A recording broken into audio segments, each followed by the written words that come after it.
We live. Live and direct. Lush World back with another installment. We are back. Shit. My brother, JP Cali Smoov. What's the deal? What's the deal? Man, one of my favorite people. Thank you, in the dog. entire battle rap world. Man, that's love. That's You know, a fellow West LA, yes, sir. West Side native, man. born and raised and all that. I was before you came in, I was telling him like I know Lush from like back in the day. Like Yeah. when I met Lush, I was walking down the street, young nigga, and I walked past the Trip Bar, and the Trip Bar is this bar in Santa Monica.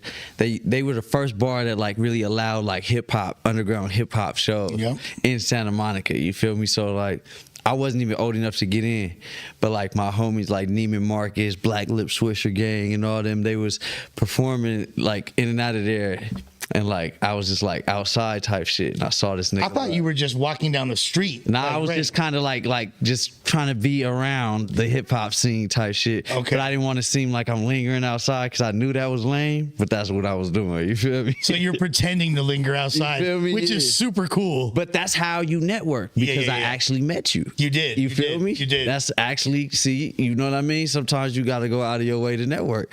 And I was just kind of lingering outside with the homies. We smoking blunt.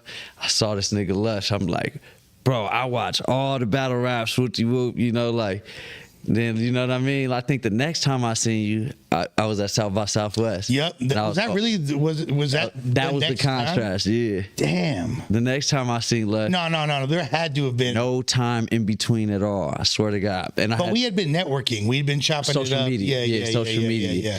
But I was in Texas, and Aspect told me he was out there with you, and bro, I was opening up for Nas. I hit Aspect. I'm like, you think you can get Lush to come to the show? He was like, hell yeah, bro. And I was so excited because you came up to me like, yo, you opening for Nas right now? Like, this shit big. That's like, so funny that was the way perspective works. Because I was like telling Spec, like, hey, you think we could go see Cali's show? Like, you think we could go see Cali? It was you, Nas, and Wiz Khalifa. And Wiz Khalifa, yeah. That shit. They had Flying Lotus was on there. G Herbo, Bodie James. Yeah, that was a big show. And then there was a big ass fight, and this fool, I knew Cali was a real one because I seen him square up in like a Muay Thai stance. Yo, we was in Texas, true story. We was like, we was walking down the thing. Bro kind of just picked it with me. He said the N-word. Yeah, he was being racist. Like, no. We were making fun of Chief Keef. Not making fun of, shout out to Chief Keef. But me, Aspect, and whoever else we were with, we were like, yeah, like Chicago rappers be like this, like just joking drunkenly, like. And this white dude stopped and looked at us with disgust because we on the corner like, gay. He looked at us and was like, where you niggas from?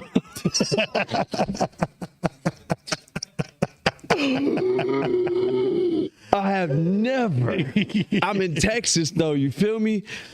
He wasn't like a regular. He wasn't like a thugged out white guy. He wasn't a thugged out white guy, bro. He had on like cowboy boots, like he was out of his mind. He was faded as hell. He was faded. And all of his friends were like, yo, what did you just say? Like, but his inner racist really looked over at some niggas acting like some niggas on his corner. And he was like, man, where you niggas from? But he did get he didn't say hard R. He said niggas like.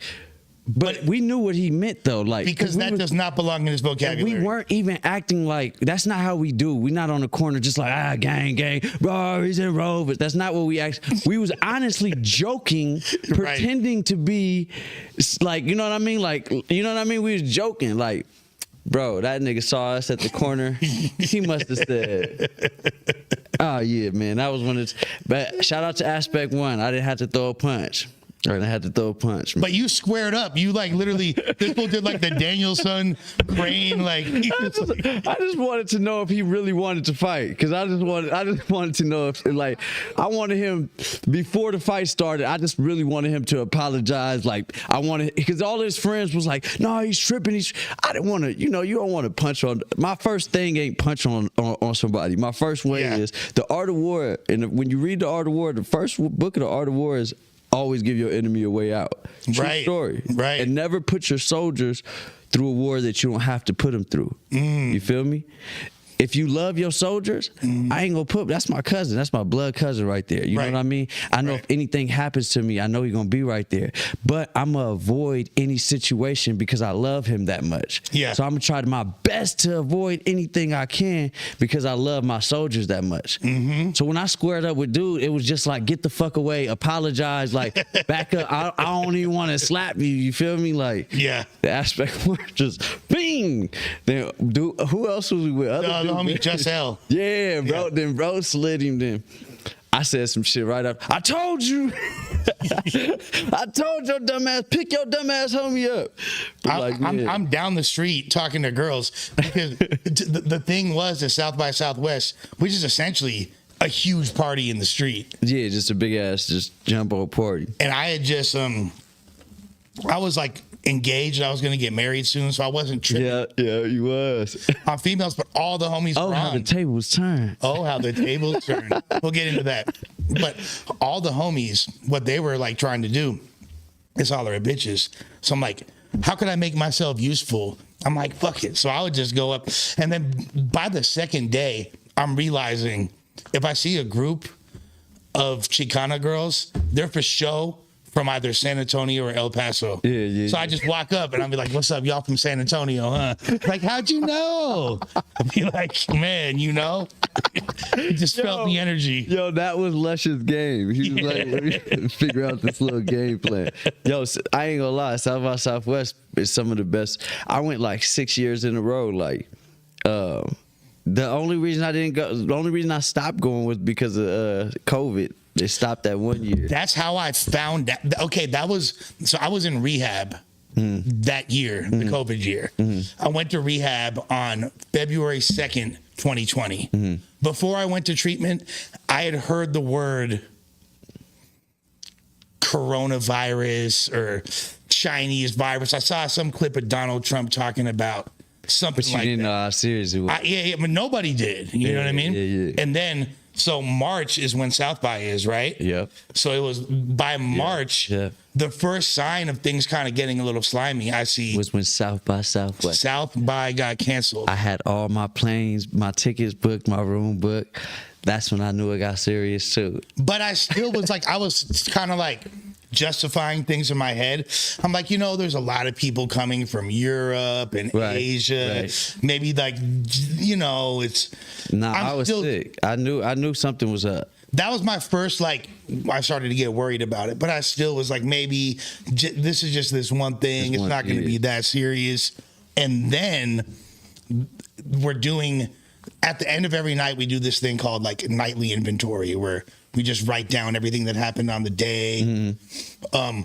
Are you adding to the stream of life or taking away from it? How are you resentful? How are you, you know what I mean? Like, who are you grateful for today? Like filling out all this shit, right? Yeah, that shit is very helpful too. It actually is. It's very helpful. It's really good. 11-step inventory. For sure, It's really for sure. important. Now, while that's going on, one of the dudes, they're called RCAs, Resident Counselor Advisors. They're essentially somewhere in between corrections officers and janitors. Okay. they're just And they like- work there. Yeah. Yeah, they're just like the people So that are like. you at a court order? No, this is not court order. This is just you. Yeah. And I'm in Texas, by the way. So the South by thing hit a little bit harder. What city? I'm right outside of Austin. Okay. I'm in a town called Manor, Texas. Okay. Which is like, Shout out to Maynard. which is outside of Texas, is outside of Austin, but it's a little more. You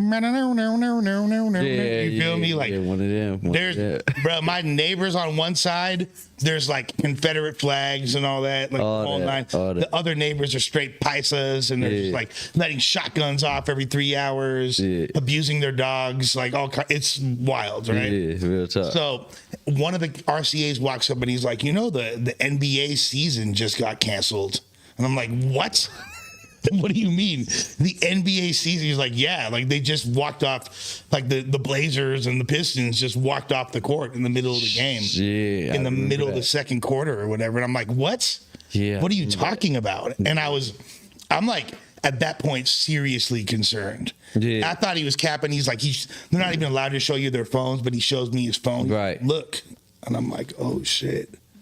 And then the next day is supposed to be crazy. The next day is supposed to be like our families are coming to visit us. My lady at the time had flown in from Philadelphia, supposed to visit, and then they're like, visiting day is canceled. Sheesh. Christmas, Easter, Halloween, Thanksgiving canceled. Yo, So I can't imagine being detached from the world during that time. Oh, it was the best. Really? Hell yeah. It's like nothing's going to feed a narcissist drug addict ego like I went to rehab and the entire world shut down.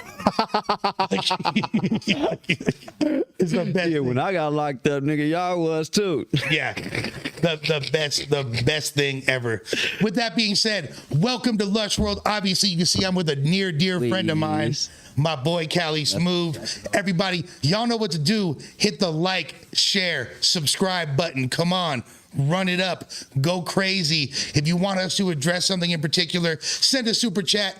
But if you ain't got it, times is hard. We understand. But hitting that like button is free. So don't just like it. Love it. Cherish it. Step on that like button. Go crazy. Now, Cali, are you familiar with the honey packs? I heard you talk. I watch your show, bro. I'm a fan. My guy. So I'm very familiar with it because of you. No homo. That was insane. Hey, no, I'm the damn spokesman. You know what I mean? So, I'm married. You feel me? Like I'm newly married, so like I don't even.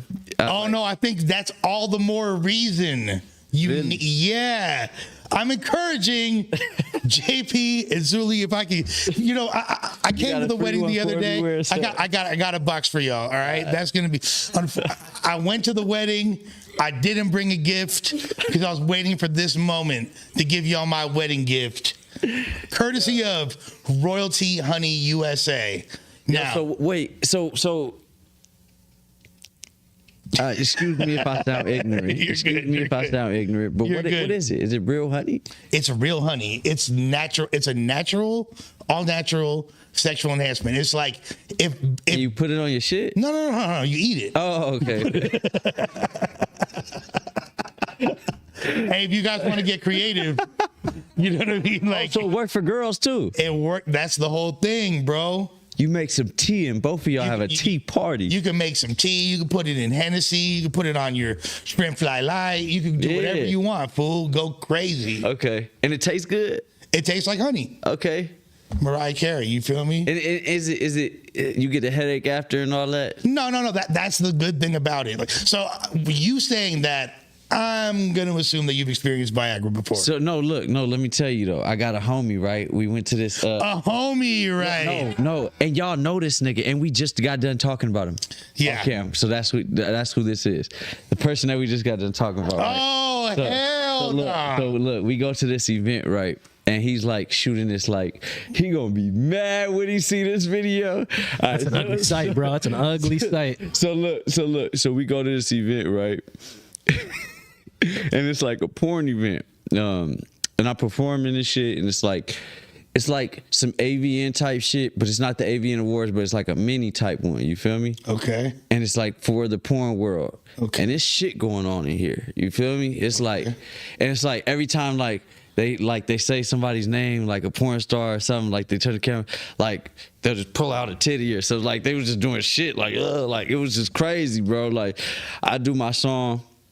Boom, I'm like, yeah, bro, we out, we meet a few people, shake a few. They said JP Cali, and you pulled out the light-skinned urinal. Look, I didn't want to say shake a few hands because I was trying to bump elbows in that motherfucker. Yeah. So they give us these bags after, right? Mm-hmm. And like these bags were like goodie bags of just sex shit, condom, just glow in the dark condom, vibrating condom. Okay.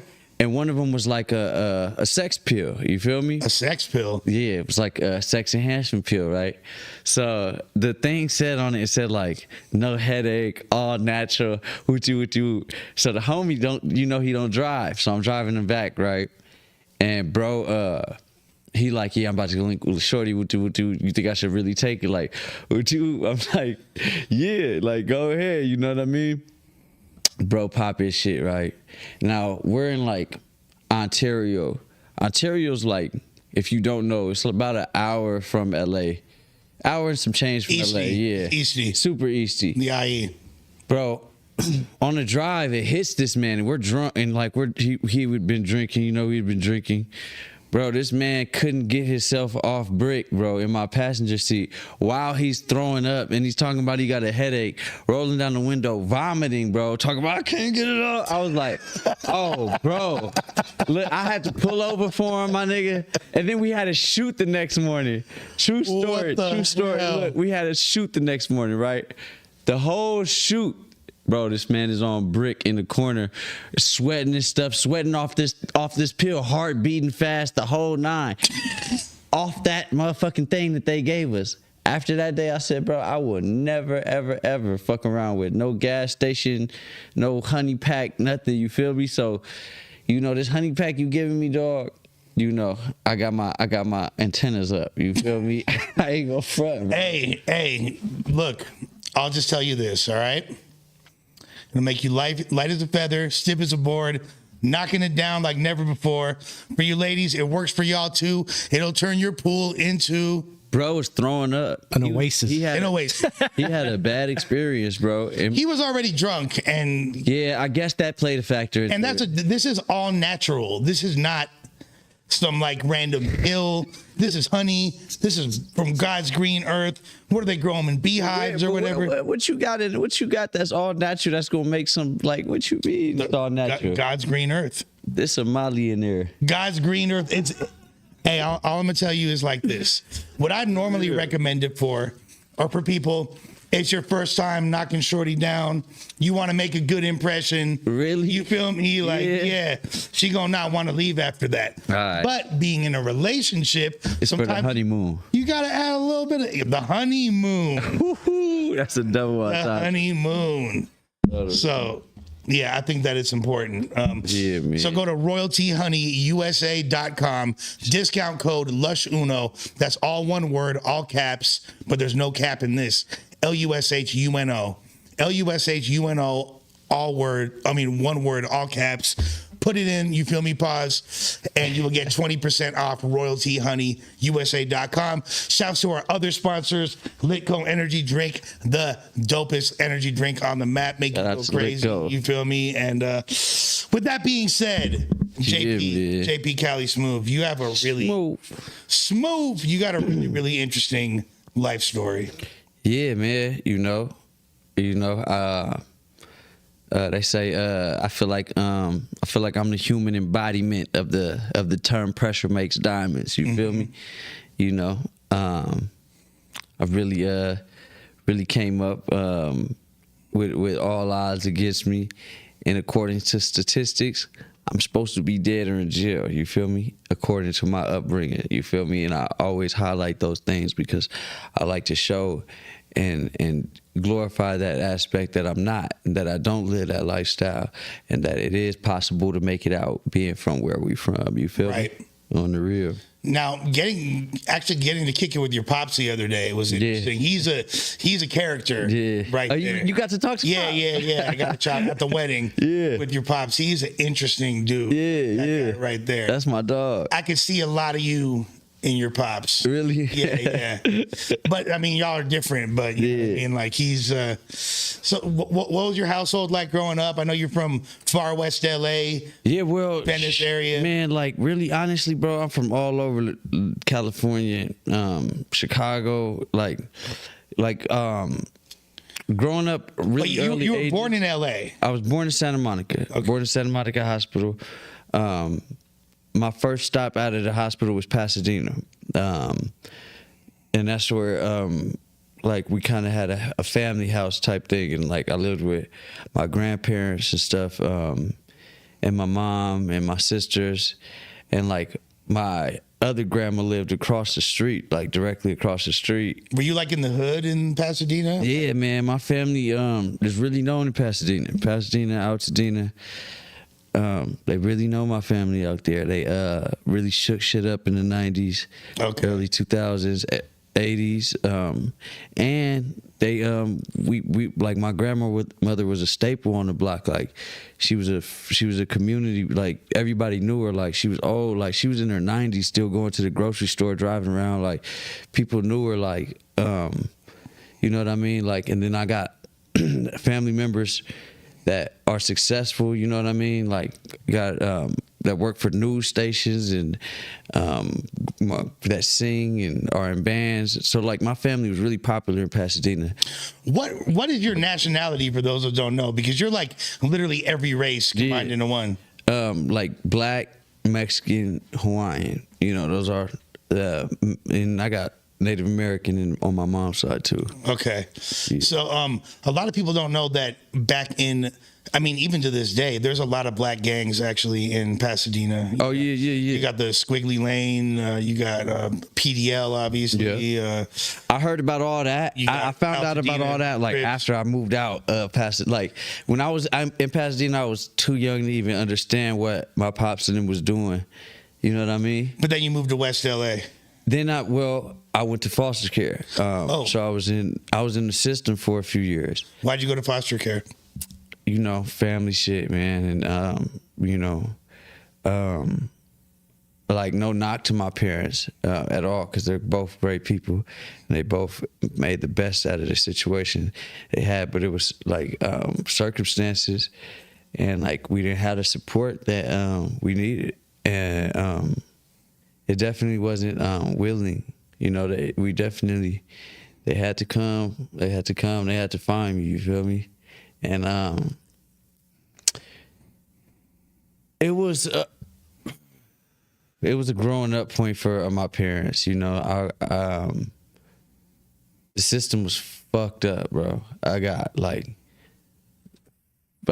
really like into some bad altercations with like older kids, you know, like. Were you by yourself or your siblings went? So me, my sister, and my little brother went to one house. Well, we split up. We bounced around. I was in like 10 different foster homes. I didn't finish a year in school. I didn't finish a year in one school until I was like 6th grade. I remember like 5th grade.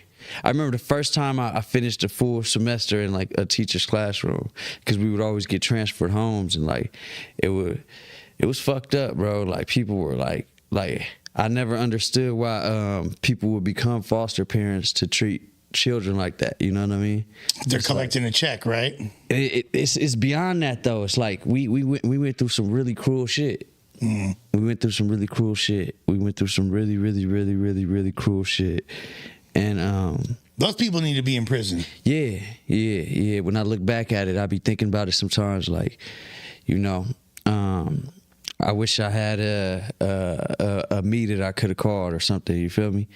Because I didn't know what to do as a young nigga. And this, I mean, especially at that age, there's not the internet prevalent like that at the time. There was no internet, none of that. Nah. So you kind of just felt like these are the circumstances I'm in. I mean, yeah. I just got to get through it. You feel me? And like. You know, as a kid, you know when something wrong though. You know, when everybody else at school, like, you know, where your mom, like, who's picking you up? Who's that? Like, and you don't know what to say, or you know what I mean. You don't really, you know. And then like certain foster homes I was in, like they had their own kids. They had their own real kids, and the treatment that we got from their kids were dramatically different. The clothes that we wore to school and stuff, and the lunches that we brought to school were dramatically different. And I'm sure the kids are like, man, like, who the fuck are these fools living over here? Like, you know what I mean? Like, yeah. And that caused a lot of, you know, identity, you know, trying to figure out who I am as a person, and, you know, with race and everything, especially being mixed, you know. Are these in predominantly white households, or? Nah, I was in one Mormon house, a white Mormon house in Azusa. I was pretty vicious, but the worst place I was at was a Salvadorian house in Fontana with this lady named Irma. Damn. And she had a older son, and he was like 14, and I was like 6 or 7. But this nigga was obsessed with WWF. It was hot. The kid was? Yeah, and like I was like his like tour, you feel me? Yeah. So like he'd come home and like really like do the moves on me, you feel me? Yeah. And she wouldn't care like nobody cared. Yeah, there needs to be a more thorough screening process throughout all that. And I mean, so you're completely estranged from your parents at this point? Yeah, they monitored our phone calls.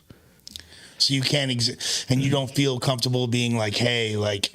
Nah, I tried to tell every chance I got. I tried to tell.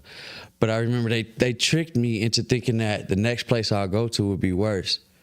And I remember she had a conversation with me like, the next place you go, like, oh, if this is happening here, imagine what could happen, like with you whoop. And then she. That's what Irma told you? Yeah. So she knew the shit was fucked up. And she would tell him to stop too, but like, he was a different kid. He was a different kid. He was a weirdo. You feel me? Yeah, that's all, man. Yeah. Do you like, I mean, as an adult now, and you've experienced so much and shit's got so much great, do you ever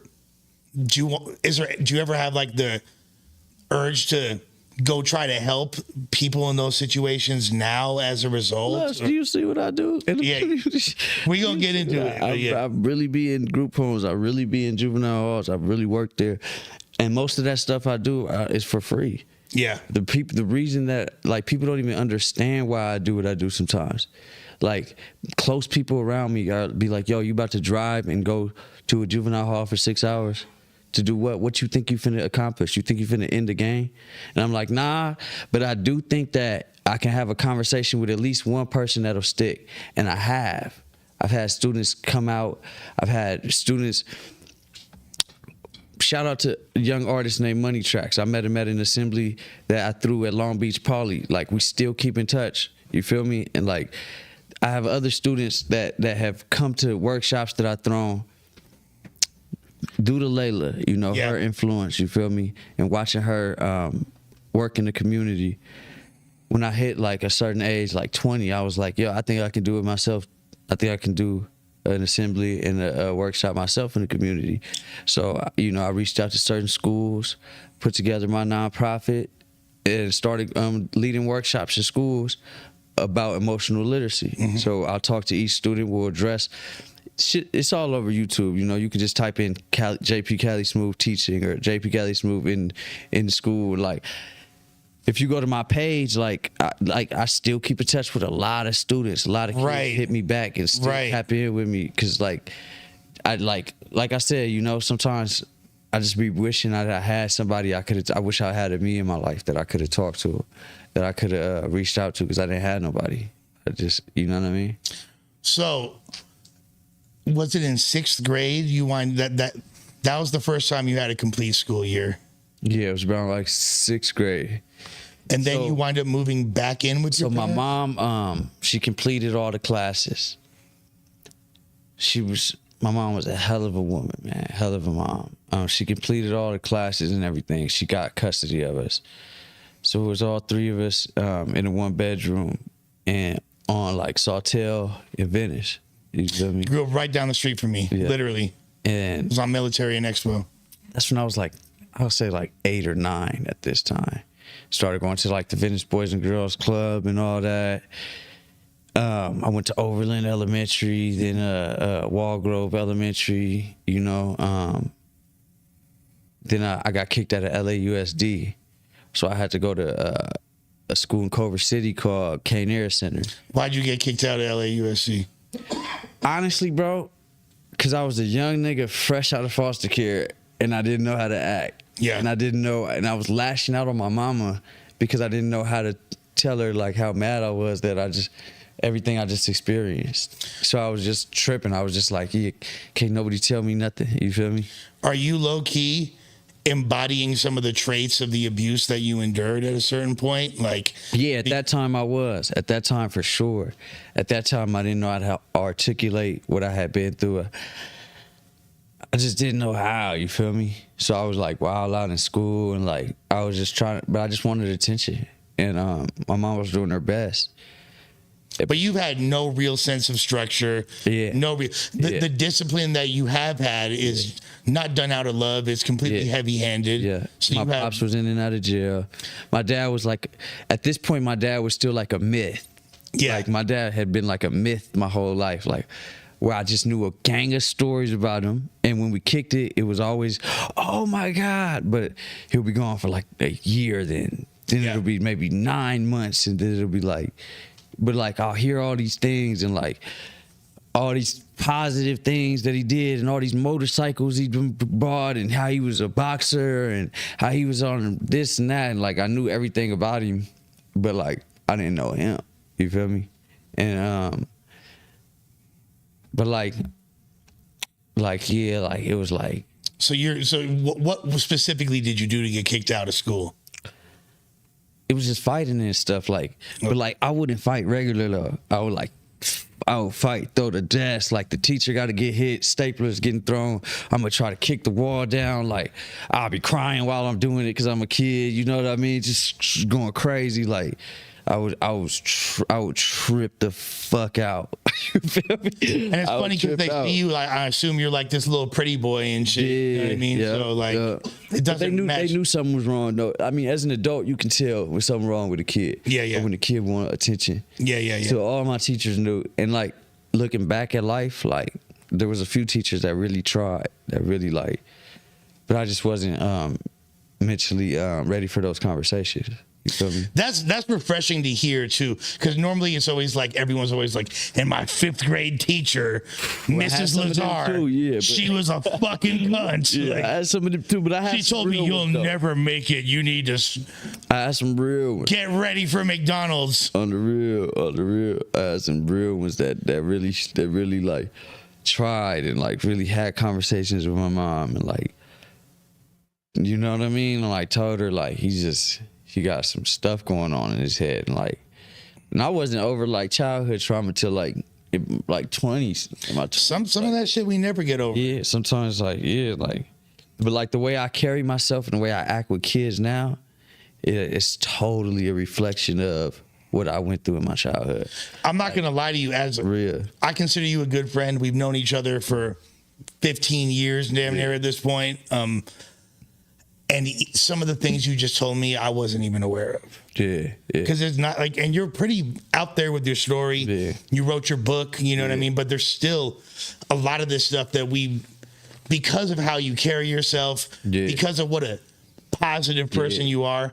But then, like, I also look at some of the struggles you've endured, like with the substance abuse and things like that. Yeah. That's, for me, I know that I'm running away from childhood trauma and things like that. That was a big part of it. Yeah, that was a big part of it.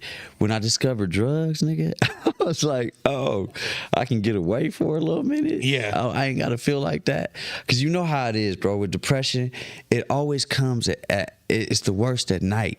Mm-hmm. When you by yourself in that room trying to go to sleep and you thinking about everything, like, that's when it's the worst. That's when it really, really hits you. It hits everybody differently. Well, that's when it hit me the worst. But yeah, I think that's pretty typical. At night, like when I would try to close my eyes, like, and like it just fucked me up. Like, and like, you know, as a young nigga, like I didn't have I had Layla though. I did have Layla. I want to get into that for sure. Yeah. Because Layla was like, bro, if it wasn't for her, bro, I could have fully went the street route. I could have fully just went fully off the deep end and be doing a life sentence, and I'll be sitting in a cell next to a bunch of people who grew up like me, who grew up in a system like me, who had the odds against them like me. You get what I'm saying? Like it wouldn't be far-fetched. $20 from Avocado. Appreciate you, homie. Shout out to Avocado. Yeah. Goat. But like, you know what I mean? Like it took a lot out of me to every time like I did something, every time I was in jail, I was thinking about like Layla and all the stuff that she taught me in them classrooms and the workshops and stuff. Like, I know I'm doing wrong. I know this ain't where I belong. I know it. You feel me? And my mom too. Like my mom was she was a Jehovah's Witness, man. So like I grew up in the Kingdom Hall. Like I can recite. That's a gnarly religion to grow up in. Yeah, though. For real, and it's very, very intense. No birthdays. Yeah, no birthdays. But aside from all that, it's the Bible. It's the Bible. It's a real study. It's a fundamentalist version of the Bible. It's very, very hands-on. Like other religions that read the Bible, you know, no knocks. I'm not comparing or nothing, but in that religion, you have to follow the Bible. Like you got to know it. You got to read it. You have to. There's no faking it. Yeah. You can't just be a part-time. Right. You get what I'm saying? Right. So like growing up, like, you know, I had been through a lot, bro. And like like I said, my dad was in and out of jail. Like I idolized him, but my mom was so on the other side of that. Like, and so I knew right from wrong, and I always had a pure heart. I had pure intentions, but I had to go through that street shit and knucklehead shit to be who I am today. You feel me? So okay, so you wound up, but you moved to Chicago for high school, right? Yeah. Like I said, I got kicked out of LAUSD, bro. And that's like what, 6th, 7th grade? Yeah, like 6th, 7th grade, bro. I'm going to a school for like fuck ups. You feel me? Yeah, yeah. And like, and are you already involved in like the street shit and gangs and all that? Fully throwing up signs and everything. Explain to people, because a lot of people, and you know, I'll take any opportunity to make this clear to people. What was West LA like growing up? Because it was different than it is now, because now it's a lot more gentrified, you know what I mean, which is very positive, you know what I mean, like, but growing up, when I grew up, it was a race war, you know what I mean. Yeah. I remember like older cats telling us like don't stand at the bus stops too late, you know what I mean. I remember people's house getting burned down, like, yeah, bro. I remember seeing like, you know what I mean, take off that hat, like you couldn't wear that color, like real life. And this Santa Monica, Venice Beach, West LA, all that. It was thunder, you know what I mean? And this is literally within a 5-minute walk from $1 million homes. $5 million walk. Yeah, yeah. It's exactly like the contrast of it. So like growing up like that, like my mom knew she was not feeling how I was moving. She was not feeling how and I ended up losing my grandparents. And they left her, my great-grandparents, and they left her a house in Chicago. So the initial move was to go to Chicago to sell this house. Real quick, though, before you moved to Chicago, you being of mixed race descent, did that kind of... Yeah. Was that kind of weird being in the midst Like I said, I had issues, you know what I mean? In my head, I wasn't Mexican. In my head, you couldn't tell me I was Mexican at that point in my life. You identified as black. I was just black. Yeah. And I would fight you if you called me Mexican. You get what I'm saying? Right. At that point in my life, it was like, yeah, don't call me that. And that's because of my dad. You know what I mean? Because that's how he acted. And he was a penitentiary nigga. Right. So he really meant it. Like, don't call me Mexican. I'm really black. I'm like, I run black. I'm black. 100%. You know what I mean? So I didn't even know why I would say that. Well, and then like, you know what I mean? But I just knew I was copying my dad. Then your homeboys are at war with Mexicans. And I got you're getting chipped. The people that I'm growing up around and looking up to in the neighborhood are getting chipped by Mexicans, arguing with Mexicans, saying K's at the end of certain things and stuff like. Right. So like, it was like that. It was confusing. It was definitely confusing. It wasn't until like. Even like super recent, you see me now and how much I embrace my Mexican side. Right. Even for you to see now, like I know it's a trip for you to see how much me speaking Spanish in battles and songs. It's like, not a trip. It makes me happy. You know what I mean? Because I was like, because I really came from a place where it was a real race war. Yeah. Like it was a real race war. It was real struggle. And like now I look back at that as so stupid. Like I don't look at no minority as an enemy. I don't have no enemies in the whole world. And I pride myself on saying that. I'm proud of myself that I say that. Like niggas be like, yeah, fuck, like, bro, I can look in the camera and say, I ain't beefing with nobody. There ain't nobody that want to kill me, and there ain't nobody I want to kill. You feel me? Yeah. And that's how I wake up every day. Ain't no chip on my shoulder.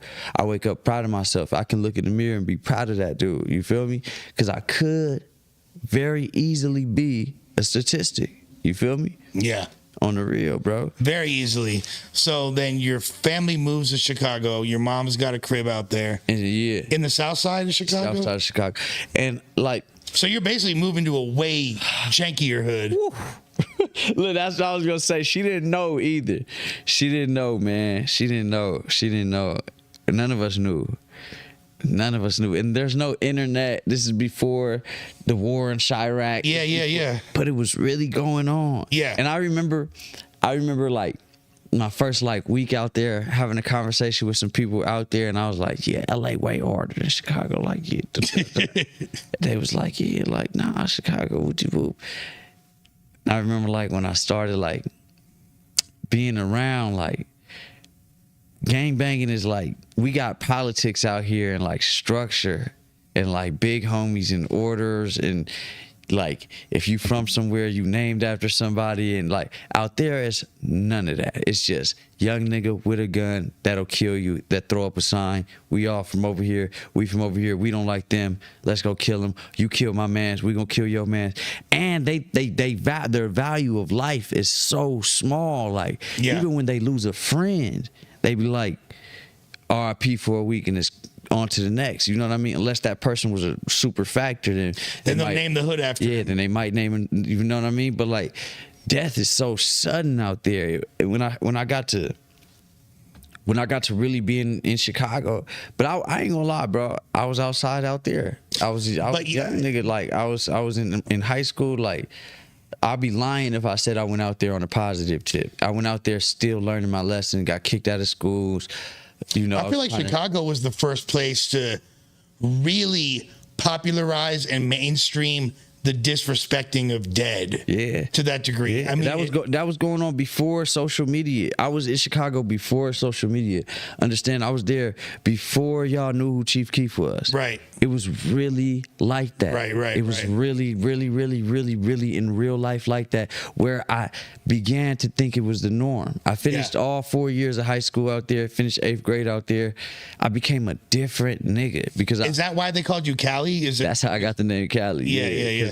Of how I talk and everything. It was like, we gonna call you Cali. You know what I mean? Yeah. And my dad is Big Smoov from Pasadena, so I just took my dad's name because I thought my dad was gonna do life because he was fighting a attempt murder or some shit, and like I thought I was never gonna see him again. That's what my mom told me. So I just took his name, Smoov. So I was calling myself Smoov. But then when I got out there, they called me Cali, and I put it together. I thought that shit was dope. You feel me? And I just ran with it, you know. So you're outside, you're running around with... No lie, I was really like, I learned how to sell dope and like play with all the type of stuff in Chicago, you feel me? And you know, I learned that shit wasn't for me too in Chicago. Like, do you have any crazy like memories, like stories that you remember from being out there? Man, bro, I seen so much stuff out there that you wouldn't even believe. Yeah. That you wouldn't even believe me. Like, and it really happened, and there was minimal police activity. And even like the little stuff that I got involved in that I caught little cases for, a little trafficking stuff for like very, very minimal police activity. And like when you read the like rates on police and like how many more police they need to as a ratio from police to gang members, and it's really bad out there, man. Yeah, it's really bad, man. It's really bad, man. Like I seen somebody like, man, I can talk about it because everybody's in jail. Yeah, nothing that'll be incriminating. Dead. Yeah, everybody dead and stuff, like of these stories and stuff, like. But like I seen like a crew that we was cool with jump a dude right after school. Fool, that fool came back with his mama. I think he came back with his mama. She rolled up on the block on us, right across the street from the school. She rolled down the window. And the main person that was into it with her son, she said his name. She's like, yo, is you Lush? You know, like, said, yeah. Is you, like, she said, which one of y'all Lush? And we all look at Lush like, you know. And he was like, what's up? Yeah. His mama up at the pistol and shot that boy in cold blood. Damn. And then this fool tried to come to school the next day. He tried to come to school like it was all good. So we plotting as, like, but even thinking about it, like looking back, like what the fuck we gonna do, nigga? What we gonna, you know what I mean? Like, this is obviously where the law should get involved. You know what I mean? Not to say like I'm a snitch or nothing, but like, this is But you're like 14, 15 years old. 14, 15. And I just saw this boy that's in my second period's mom just shoot my friend in the face and kill him. You feel me? And all we did was name a street after him. Yeah. You know what I mean? And it's like, what we going? Yeah, man. Like, and then that's just one, bro. That's just one, bro. That's pretty fucking crazy. Like, bro. $50 from Francis. Thank you so much. Shout out to Francis. You a trill one. That's just one, bro. Like multiple shootouts that like nigga didn't even have nothing to do with at times. Just end up in a shootout, bro. End up in a shootout, like, and like, not where I'm saying I'm busting back or nothing. I'm saying in crossfire in between, or somebody I'm with was in tour with this person. Bro, I could not wait to get the fuck up out of Chicago. I turned 18 and I shout out to my auntie Bob. I called her and I was like, look, this is what I'm doing. This is how I'm making my money. I was living by myself already. I was already out the crib. I was already out of my mama crib, and I reached out to her like a cry for help. Like, you know what I mean? Like, if I continue doing what I'm doing, I don't know how long I'm gonna be doing this. She bought me a ticket like that Thursday. You graduated high school. Yeah, I went ahead and graduated early. So I got kicked out of for my senior year. Then I went to a homeschool in Lansing, and like I ended up talking to this chick that went to the same homeschool like a year before. Yeah. So she gave me all the work already graded back. So I just copied the work, graduated with like a 4.0. You feel me? Turned in all the work real fast. Nigga got my flight back. Nigga came back to LA and got cracking on the music. I went to college too though. I went to Victor Valley College my first semester. So then I went to West you LA were already rapping at that point? Rapping? In Chicago the whole time? Yeah, my whole life was rap. So you had been rapping that whole Yeah, time? bro, yeah. But see, we skipped a lot of the story. If we talking about rap, that's just awesome. Like, I met Layla when I was 11, bro. Oh, okay. I met Layla when I was 11. So those who don't know, Layla Steinberg is the lady that discovered, was part of discovering Tupac. I mean, she introduced Pac to Digital Underground. Like, she had work. If you watch, so she has a workshop. You feel me? That is an artist development workshop and emotional literacy workshop. And Tupac was a part of her class, man. Shout out to Layla, a beautiful woman, beautiful soul. Yeah, and she was living up at the time. It was in Marin City, and she was like. Yes, Pac lived with her. She wound up managing him. Yeah, they wound up yearning a mean. You feel me? Like, and if you watch any Tupac documentary, they mention Layla. Yeah. She's a really important person in his life and just in the industry in general. She's a super beautiful soul. Beautiful soul. Did you get to talk to her at the wedding? Oh yeah, of course. I was like, "What's up, Layla? Good to see you." She's like, "Yeah, good to see you." Yeah. She's one of the that is when I was with you in Texas at South by. Yeah, she was with me. Yeah, I got to meet her and I was like, "Yo, this is lit." Because obviously she's a legend. You know what I mean? Yeah.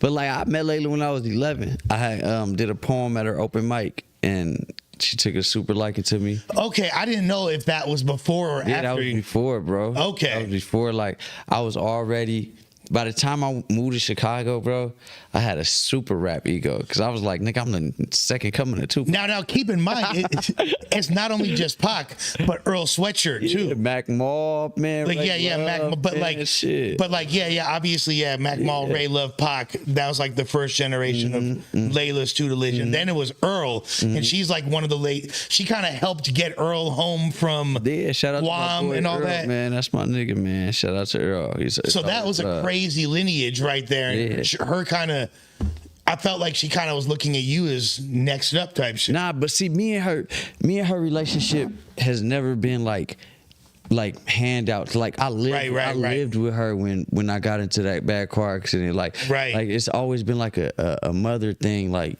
like I said, I wouldn't have had I wouldn't be working in schools and doing the youth outreach that I was doing. She more took me under her wing on that note, because I went to every school with her. I went to fucking college tours by 11 years old, bro. I'm doing poetry slams about growing up with no father, it's like figure, and like I'm the key speaker with Layla. You feel me? As an 11-year-old boy, I was doing stuff like that at schools and stuff. You feel me? So like, I was writing like deep ass poems, bro, like long poems about like growing up in foster care and the system, and like really expressing myself on page.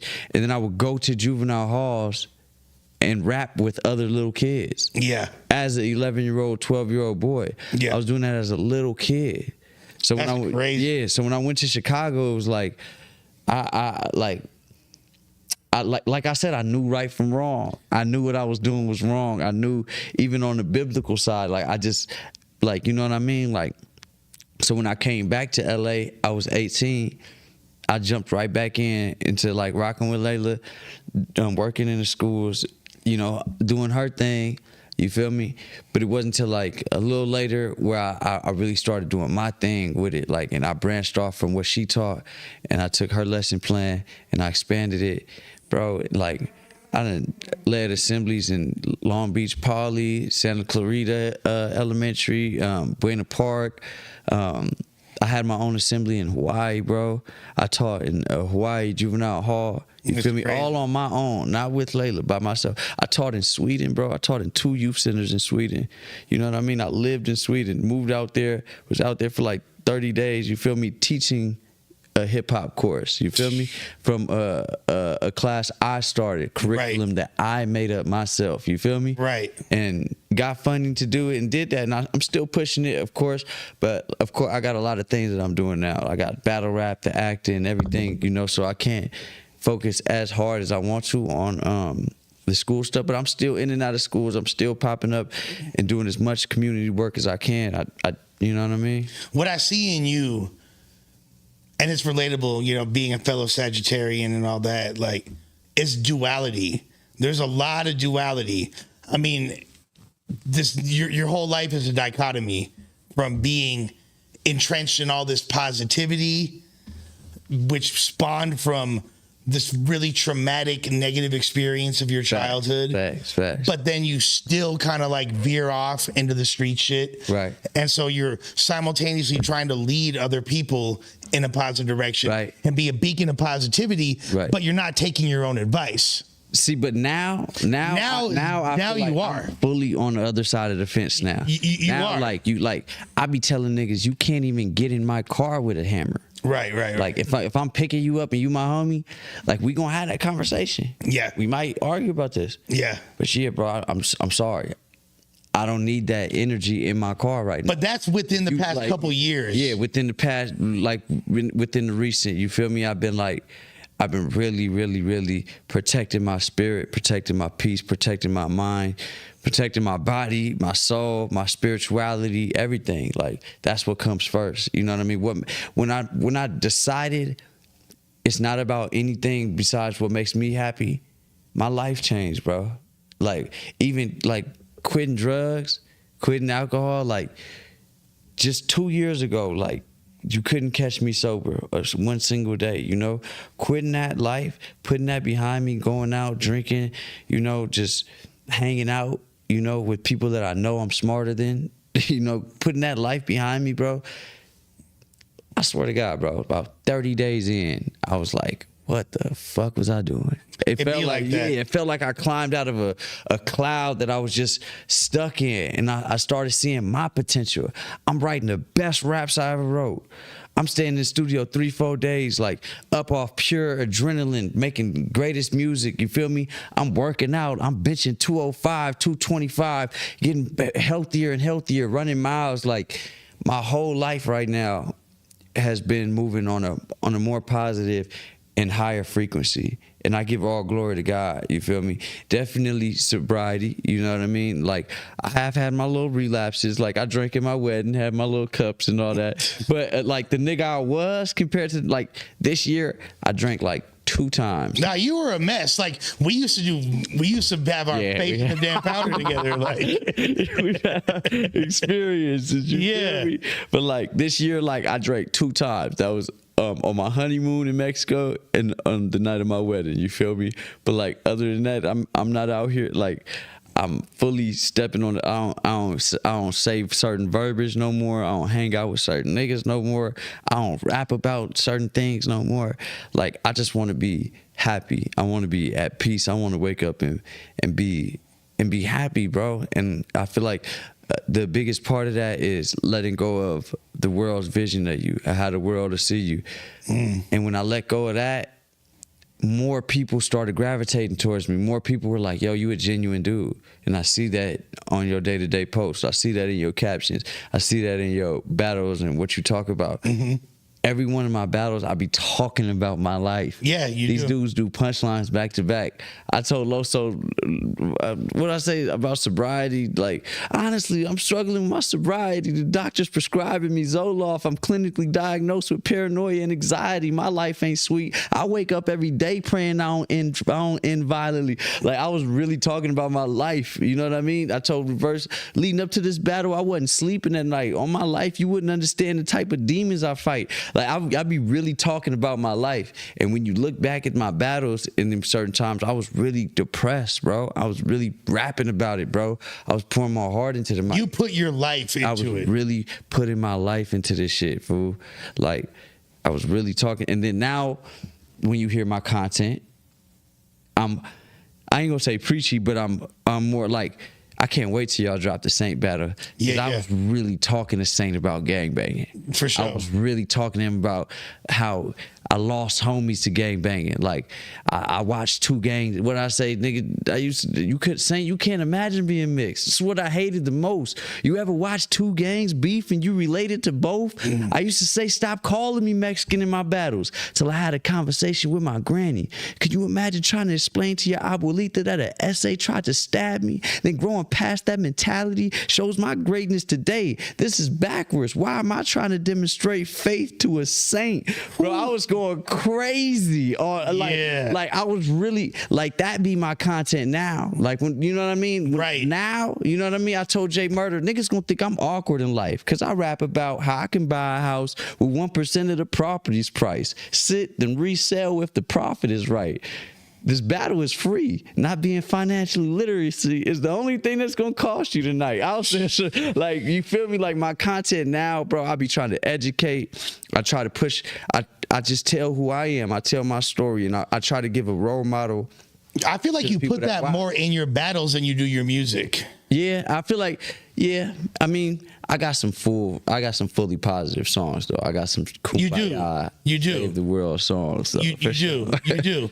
But you still turn up in the music as well. I do turn up in the music. I got a whole album though called The Abstract Mind, where I got a song called What If I Never Did Drugs, where I tackle addiction, police brutality. Is that the Ruin Your Day project? That's the Ruin Your Day album. You feel me? I did a very positive album, you know. So I got some, you know, I definitely, but you know, in the music I be turned.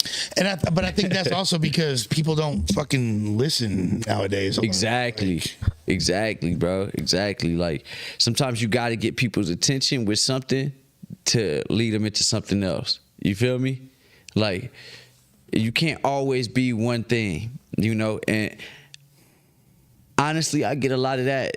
That is from Pac, you know what I mean? I see Tupac as he was a ladies' man. He was a gangster when he needed to be. And you knew he had a heart, you feel me? And, like, I model myself after that in a way. Because, like, everybody know, like, I got a heart. Everybody can see my heart, you know, and I put it out there, and, like, everybody know my background too, you know what I mean? Right. Everybody know I'm not a square or whatever, you know what I mean? But they know, like, that dude is bigger than I'm bigger than the gang. I'm bigger than every gang. You feel me? In my world, you feel me? Like, when a nigga bang on me and ask me where I'm from, I be making him feel small. Yeah. Like, I be like, bro, like, you know, I might have a conversation with him, like, bro, you need to level up, fool. Like, it's time for us as people to move past what you doing right now, bro. Like, did you ever get we don't want to hear, I ain't trying to hear that shit, Sharif type of. But nah, but the way I come at it, the way I approach it, like, a nigga know, like, okay, like, this dude is clearly not on what I'm on. Yeah. And this dude, people can feel frequency, bro. People can feel it. Like, people can feel, like,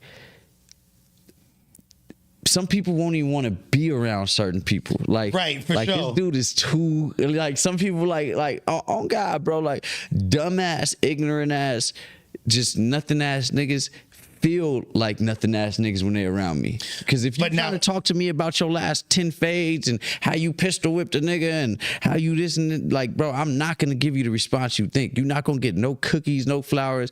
I might even tell you how dumb you sound. I might even tell you like, damn, bro, I'm lucky. I'm glad you're still here. Sound like you playing with death. Sound like you playing with fire, fool. You walking a thin line. You know what I mean? I care a little bit more about my life. That might be my response to a nigga. You feel me? The thing is, though, I mean, you're a pretty well-known dude where you're from.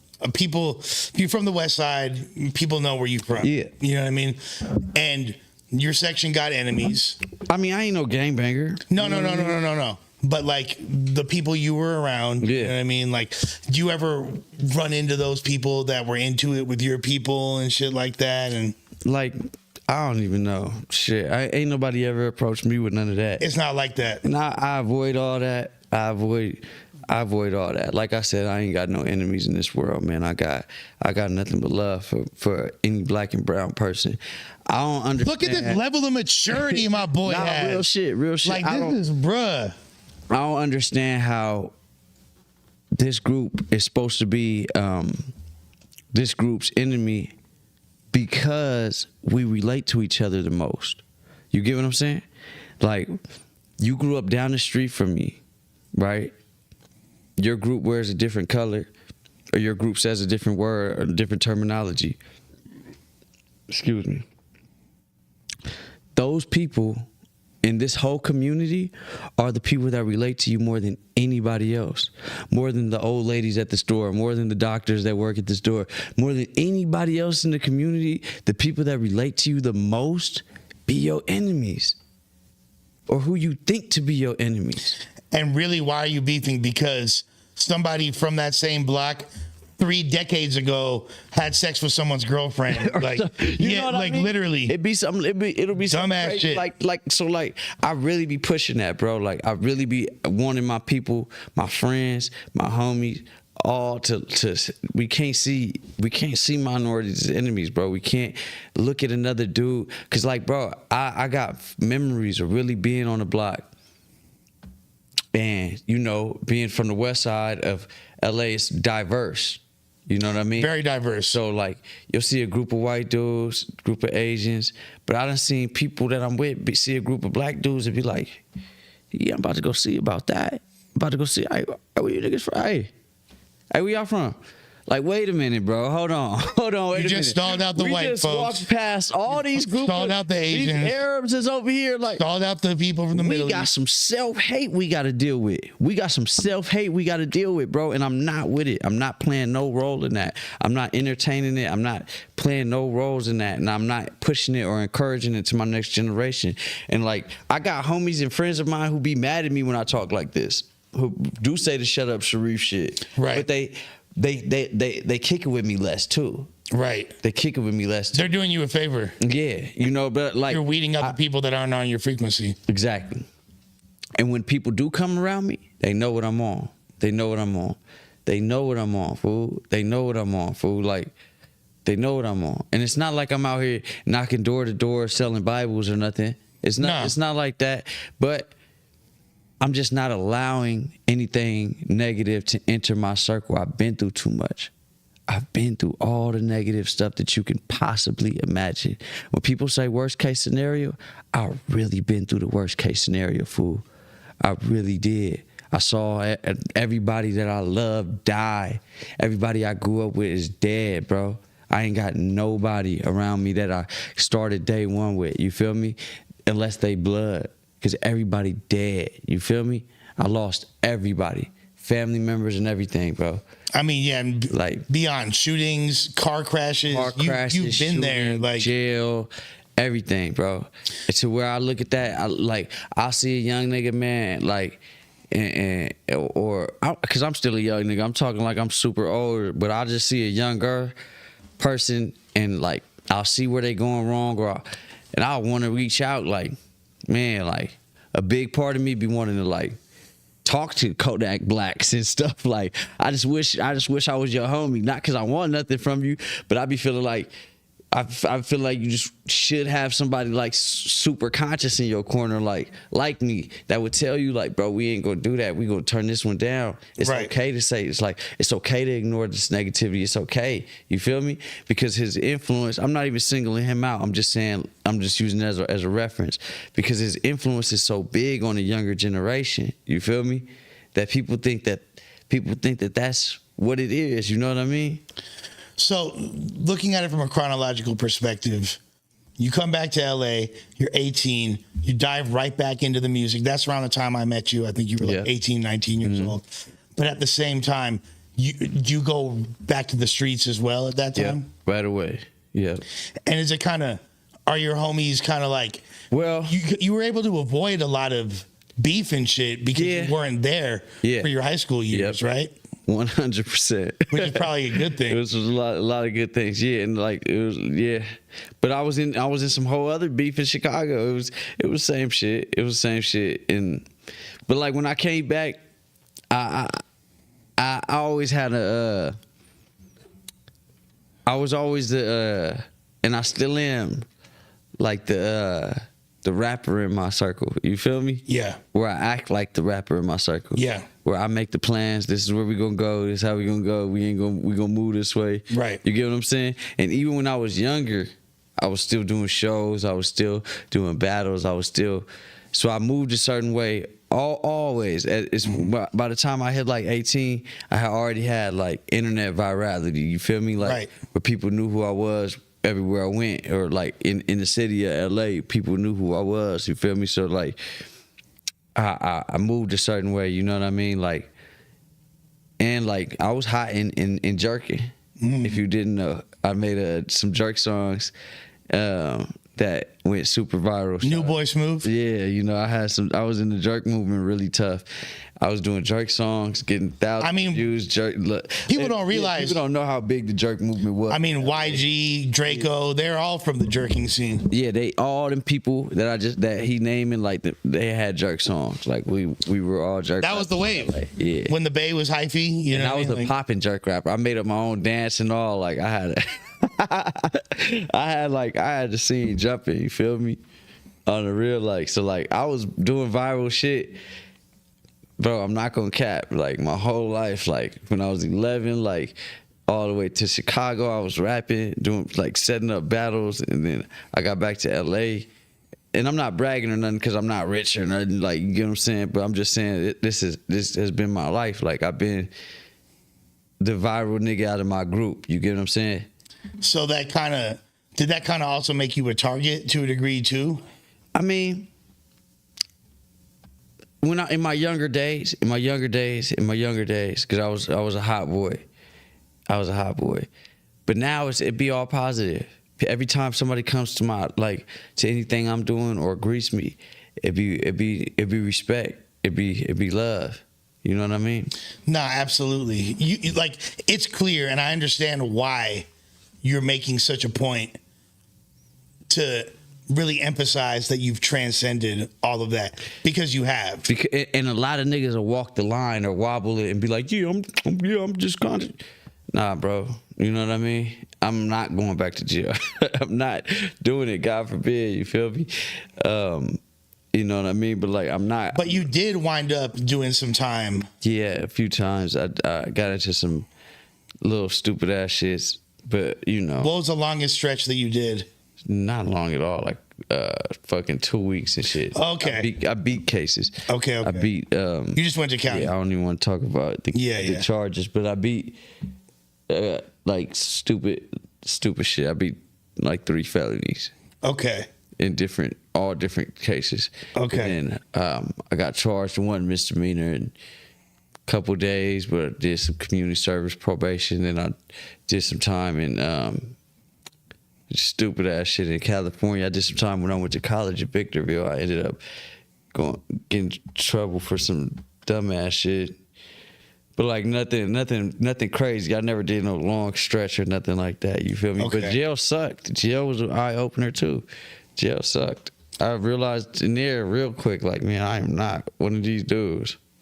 Fuck this. And what made you interested in battle rap, and how did that get cracking for you? to be honest, battle rap, like, it's kind of always been there, low key.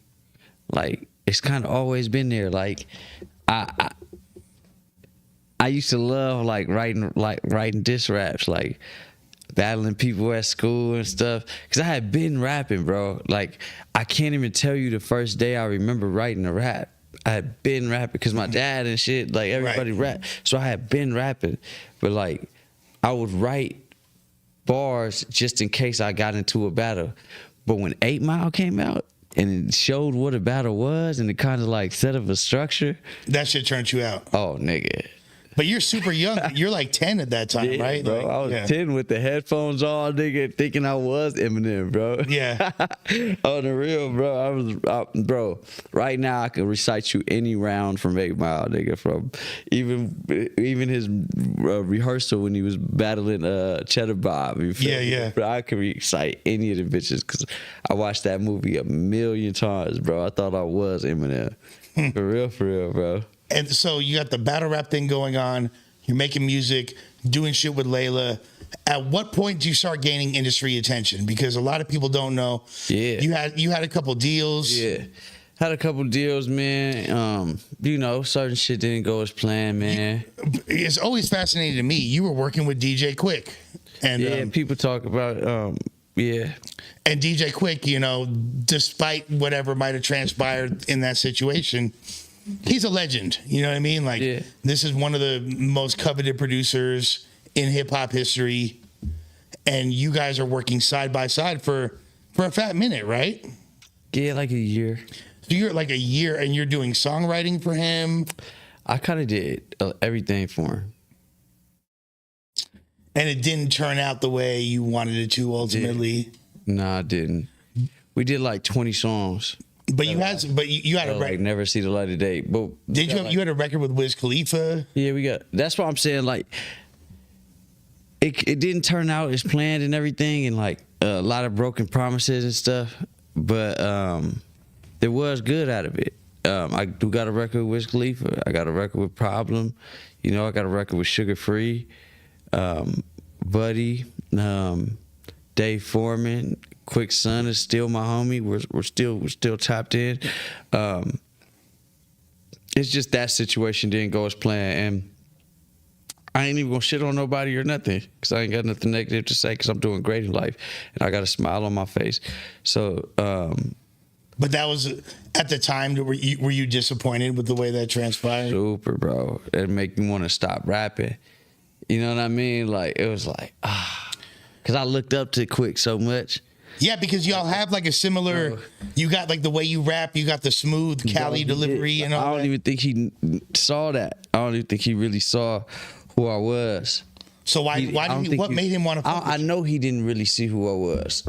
I know he didn't really see like he didn't know like I'm with one of the best rappers like ever type of shit. Like not on no cocky shit. No. I ain't even saying that, but I'm just saying, 3-time San Diego champion, 4-time Hawaii battle rap champion, Atlanta, all that, you feel me, back and forth, you feel me, you know, records that charted, you feel me, out of the viral records in the jerk days. I'm the only rapper I know that can go kill a battle rap cypher, go kill your favorite battle rapper, then go do an R&B song, nigga, in the same night, you feel me? There's not cut different. You are definitely cut different. Cut from a unique club. Bro, I done wrote for top niggas. I done laid records with top niggas, like, and then rock shows with thousands of people, and then rock battles with thousands of people, and then go to a damn poetry slam. Go to a damn poetry slam for the youth, and come up here and do the most heartfelt poem about stopping gang violence in that community. And it'll all be fresh material. I'm the only artist I know that can and will do that. Yeah. So I feel like, I'm one of them. So I don't feel like I'm being cocky by saying that. I feel like I'm being truthful. So what made him want to fuck with you? I performed at this pool party, and I did this song called I Could Probably Get It For The Low. And like on my last song, I did like a backflip into the swimming pool. And so the backflip got you a deal with DJ Quick. I don't know. Shit, he came up to me after. That was when we met. He said, "Hey, actually, we went to the bar." He was like, "Hey, I'll sign you, but just Nah, it was do a front summy one time. Sign me. Let me see your front summy. There was never no paperwork. We was just homies. We was just homies. He would just say it. He would just be like, "This my artist." Like it was a verbal thing, and like I just believed everything he said because he was DJ Quick. You feel me? But like I did the show. That he was like, "Come to my studio tomorrow." Went to a studio the next day. We laid down some tracks. I'm talking about we did like maybe 30 songs together, my nigga, like a lot of songs. Then he's like, yeah, come through on Wednesday, whatever day it was. Next time I slide, Chubby Jag was there. Thank you, Isaiah, for the tension. Appreciate you, Bot Mafia. Shout out to Chubby. I mean, who is that? Isaiah Jackson. Yeah. So Chubby Cocaine Jag Bots in the chat. Let's run it up. So Chubby Jag was there, and Minus Gravity was there. Okay. Who are also LA artists. Yep. Jag is lyrically, pound for pound, one of the best rappers Jag in the now, city. but at the time he was Chubby Jag. Yeah. So we all did a song over one of Quick's beats. Me, Jag, and Minus Gravity. And I feel like after that session, Quick really fucked with me. I don't know. We was friends. So you burnt Jag on the track. Nah, I ain't saying that. I'm just saying. After that, I thought we were friends because I was spending the night at Quick house. Like we was going on tour. He took me on tour with him. Like we did a bunch of songs together. Everything that a friend would do. Yeah. I thought we were friends. You feel me? And then he was introducing me as his artist. How did the Wiz song come about? What was the deal with that? That nigga Wiz came in the studio. I was falling asleep like this. And did you know he was coming? Let me tell you though, the nigga Problem was such a cool cat.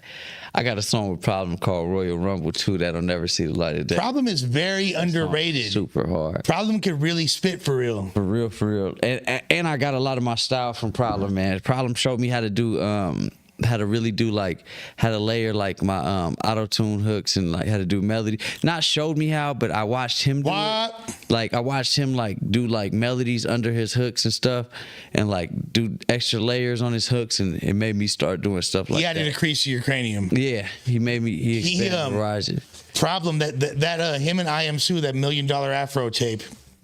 One of the best tapes. Word. I love that tape. Word. I remember that Mollywood. All the Mollywoods, yeah. Mollywood 1. I remember I heard about Problem when I was in jail, and a nigga came in jail when I was in Adelanto and rapped the Who Dat, talking about Who Dat. And he did it off the beat, right? He did it off the table. He was like, it's a new nigga named Problem. And he spit the shit. And I was like, that shit sound hard. He don't want the car putting miles on. You niggas already heard the broke bar. Keep the pistol on. You feel me? And I was like, damn. So when I got out, that was the first song I looked up because I wanted to hear it because the nigga had just rapped it so dope to me. You feel me? But you know that was a Juvenile song first, right? Yeah, of course. Of course. A lot of people in LA, bro. It was ironically it was that night that I met Wiz that I told him that story. I was like, yeah, bro. When I first heard about you, and the Problem said some shit back to me he was like, yeah, my career is but he said it be shit like that when I hear shit like that from other people that make me want to keep going. He said some shit like that along the lines of and I was like, yeah, bro, when I heard about you, this nigga came in this tank and he was just talking about how you the hottest nigga from LA and how you and then he spit your shit off the beatbox. Bro, your song was the first one I listened to and I came back and tonight we doing a song together. I feel like he got blackballed. I don't know what happened. Because he should have been a lot bigger and hopefully he still has it. Yeah, hopefully he still got some. I fuck with Problem. But I swear to God, bro, it had got to 2 a.m. and I was ready to go to sleep, and this nigga Problem tells Quick how much of a Wiz Khalifa, how much of a fan Wiz is of him. He's like, Wiz really fuck with you. I guess Wiz is a super Quick fan. Bro, who's not? It's DJ Quick. So he's like, yeah, he's like, word, I fuck with nephew, hit him up. Bro, this nigga FaceTime Wiz, you feel me? He's like, look who I'm with. And he showed the camera to Quick. And this is the height of Wiz, right? Bro, this is we them boys. Yeah. Bro, the nigga Wiz say, I'm on my way. On some excited shit. I'm on my way. He was excited to meet Quick. Yeah. I sat my happy ass right back. I was leaving. Yeah. I was leaving, nigga. I was walking out the door. I sat back down. I'm like, is Wiz Khalifa really gonna come in this motherfucker? Bro, this nigga came in on a fucking floating magic carpet. Look. I cannot lie to you, bro. What you mean? The type of nigga that you can't imagine like stuttering or tripping over a rug or something. Bro, the nigga came in a half button up shirt. He had like 3 females with him. He had like 2 security trucks front and back. Like just the coolest nigga in the world. Coolest human being on the planet. In the whole world, bro. And I like, he was really Wiz Khalifa. He came in giving niggas cones, rolling up fat joints, handed everybody weed, telling crazy Hollywood stories, had bitches. He's like, this nigga was the truth. Hey, I was like, damn, this nigga is really Wiz Khalifa, fool. Like, he was really like who he lived up to the myth, like. And this was like, bro, this was a random phone call, random FaceTime. He didn't prepare for this. He was fitted. He had the boxes. He gave out weed cones. He was talking to us, bro. Bro, we was all just chilling in the studio. We ended up talking. They lay like 2 songs. Nobody else rapped but Wiz. But he didn't even write his shit. He just went right in the booth. He was like, yeah, quick, you got some shit? He was like, yeah. They did another song too that I ain't heard since either. That song never saw the light of day either. But yeah, they went in there. Wiz went in there and knocked this stuff out. Professional as fuck, bro. Came in. Man, he didn't get too high. He just stayed cool, bro. And like, he didn't get sleepy or nothing. I was fighting my apnea day. I was trying to stay awake. But like, right after I would have been like, look, this is before I had ever done any drug or anything. I don't even think I drank. Coke was like Wiz Khalifa to weed, like. Bro, we went to this breakfast spot on Hollywood Boulevard right after, right? Now, You hadn't got on the song with him yet. No, we had already did the music. So and you all did. I didn't lay my verse though. Okay. I didn't lay my verse, but it was like established that I was gonna get on it. Yeah. Like, nigga never heard me rap. And I remember thinking that too, like, damn, this is just another night to him. Yeah. This is so life-changing to me. Yeah. I don't have one picture with him because I didn't want to pull my phone out that night. Right. I just didn't want to pull my phone out and just be that guy. Yeah. And like, I would have been like, yo, Wiz, look it up. At the time, Quick is introducing me as an artist and he's saying stuff like that. So, but you're thinking like, I'm about to be $5 Johnny TV, Lush or No Jumper freestyle got me back to rap. Just dropped a song called The Weekend by Johnny Tats on all platforms and YouTube. Shout out to Johnny Tats. All right, Johnny, go crazy, homeboy. Appreciate you. But like, bro, I remember like we had did them songs all night. And those messages do mean a lot. You feel me? Facts. Appreciate the Cinco piece. But yeah, you were saying, so you went to breakfast. But like, bro, imagine walking into this breakfast spot at 7 a.m. with DJ Quick, Wiz Khalifa, and Problem, and you. That's it. It's just us. That's it. It was just us, my nigga. You're like, I'm a joint. I'm a joint. Like we was like chopping it, nigga. It was dope. But Wiz, I always tell people there's only 2 types of celebrities. There's either the ones that are super cool, that you like, damn, he was humble as fuck, bro. He cares about how he treats everybody. Or you get the nigga who's super not. There's no in between. Yeah. You either get Wiz Khalifa and Snoop Dogg, you know how they act with people, and they're like, Snoop will come in this room and ask everybody their name, you know what I mean? Oh, for sure, and be cool with you. Wiz will do the same. Or you get, you know what I mean? I'll be honest with you. When people are genuinely on that superstar level, they're almost always cool as fuck. Like they really know how to act. Like being around. I mean, a lot of the time, bro. Like being around, like Drake. Drake is like the nicest dude you'll ever meet. Right. And what I mean is these scavengers, these Hollywood scavengers. That's what I'm saying. If you can't do something if you're not doing something for them, if you don't play a role in something positive or doing something for them, like they don't even want to talk to you. It's like, oh no, like, but it's the dudes that aren't Wiz Khalifa. Right. You know what I mean? Who think, you're absolutely right. You're absolutely I don't want to say names. No, you're right. You're right. It's the people that aren't quite that. Bro, maybe they used to be that, or they think they should be, but they're not on that level. A lot of times those people are assholes. And like someone in the chat just said, then there's like the exception of the rule, Michael Jordan, who's the biggest prick on God's greener. Man. But that's, you don't need to be a dick, Michael. Come on. Yeah, facts. I always tell people that, like, what's up with Michael Jordan, bro? Like, I don't even be wearing J's. Like, I swear I don't, fool. I heard a hilarious Michael Jordan story.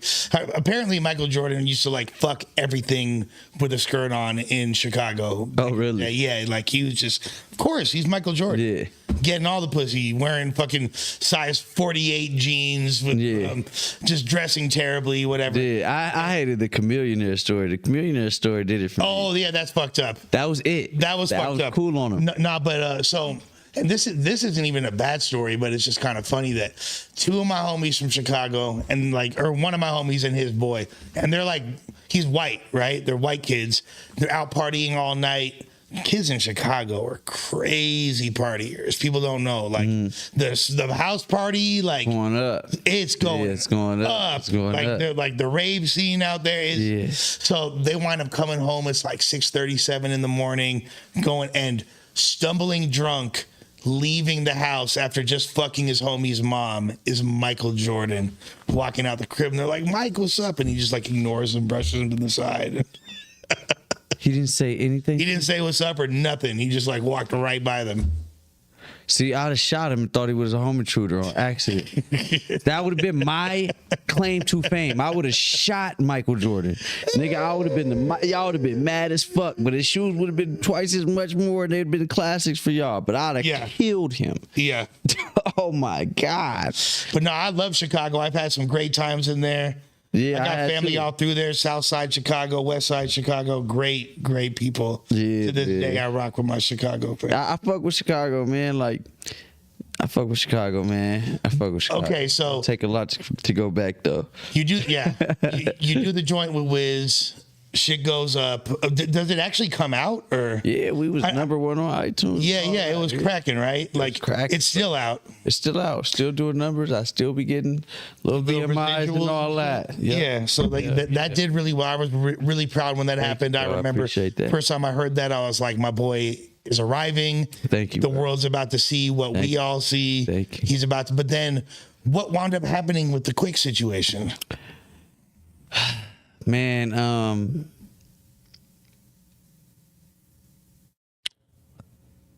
I know you're choosing your words very carefully. I was just so young. I wish I could. Once again, I wish I had a me around me, because I didn't have nobody. I didn't know how to monetize my music. I didn't know how to distribute music.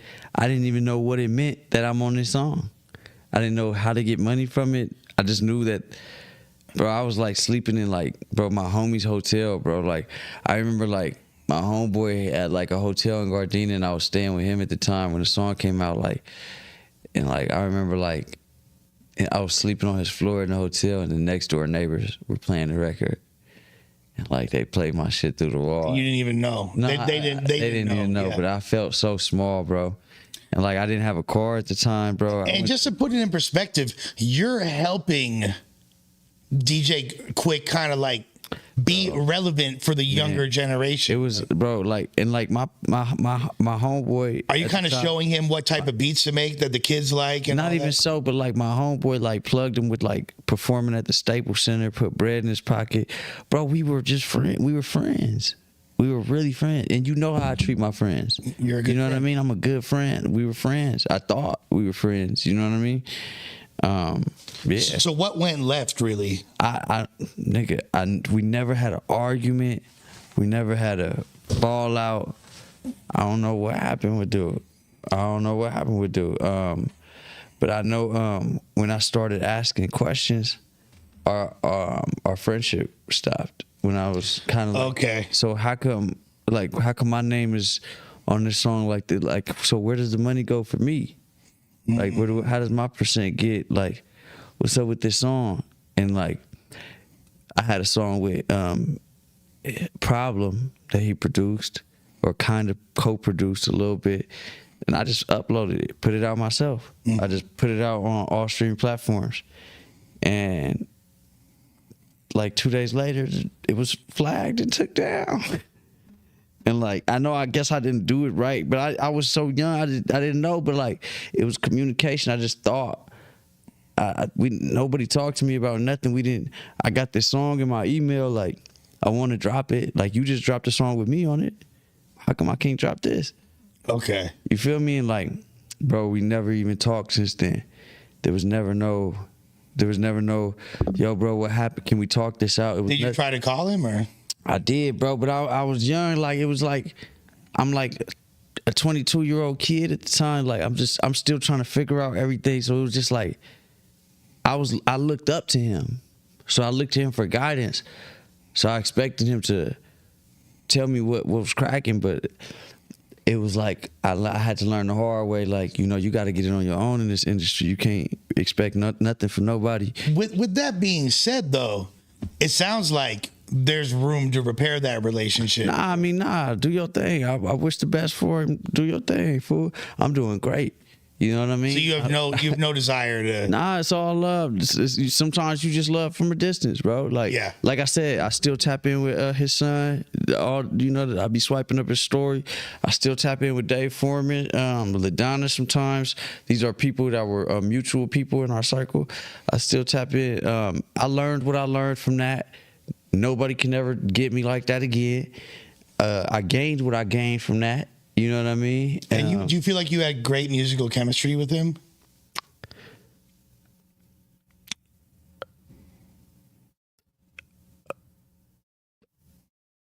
I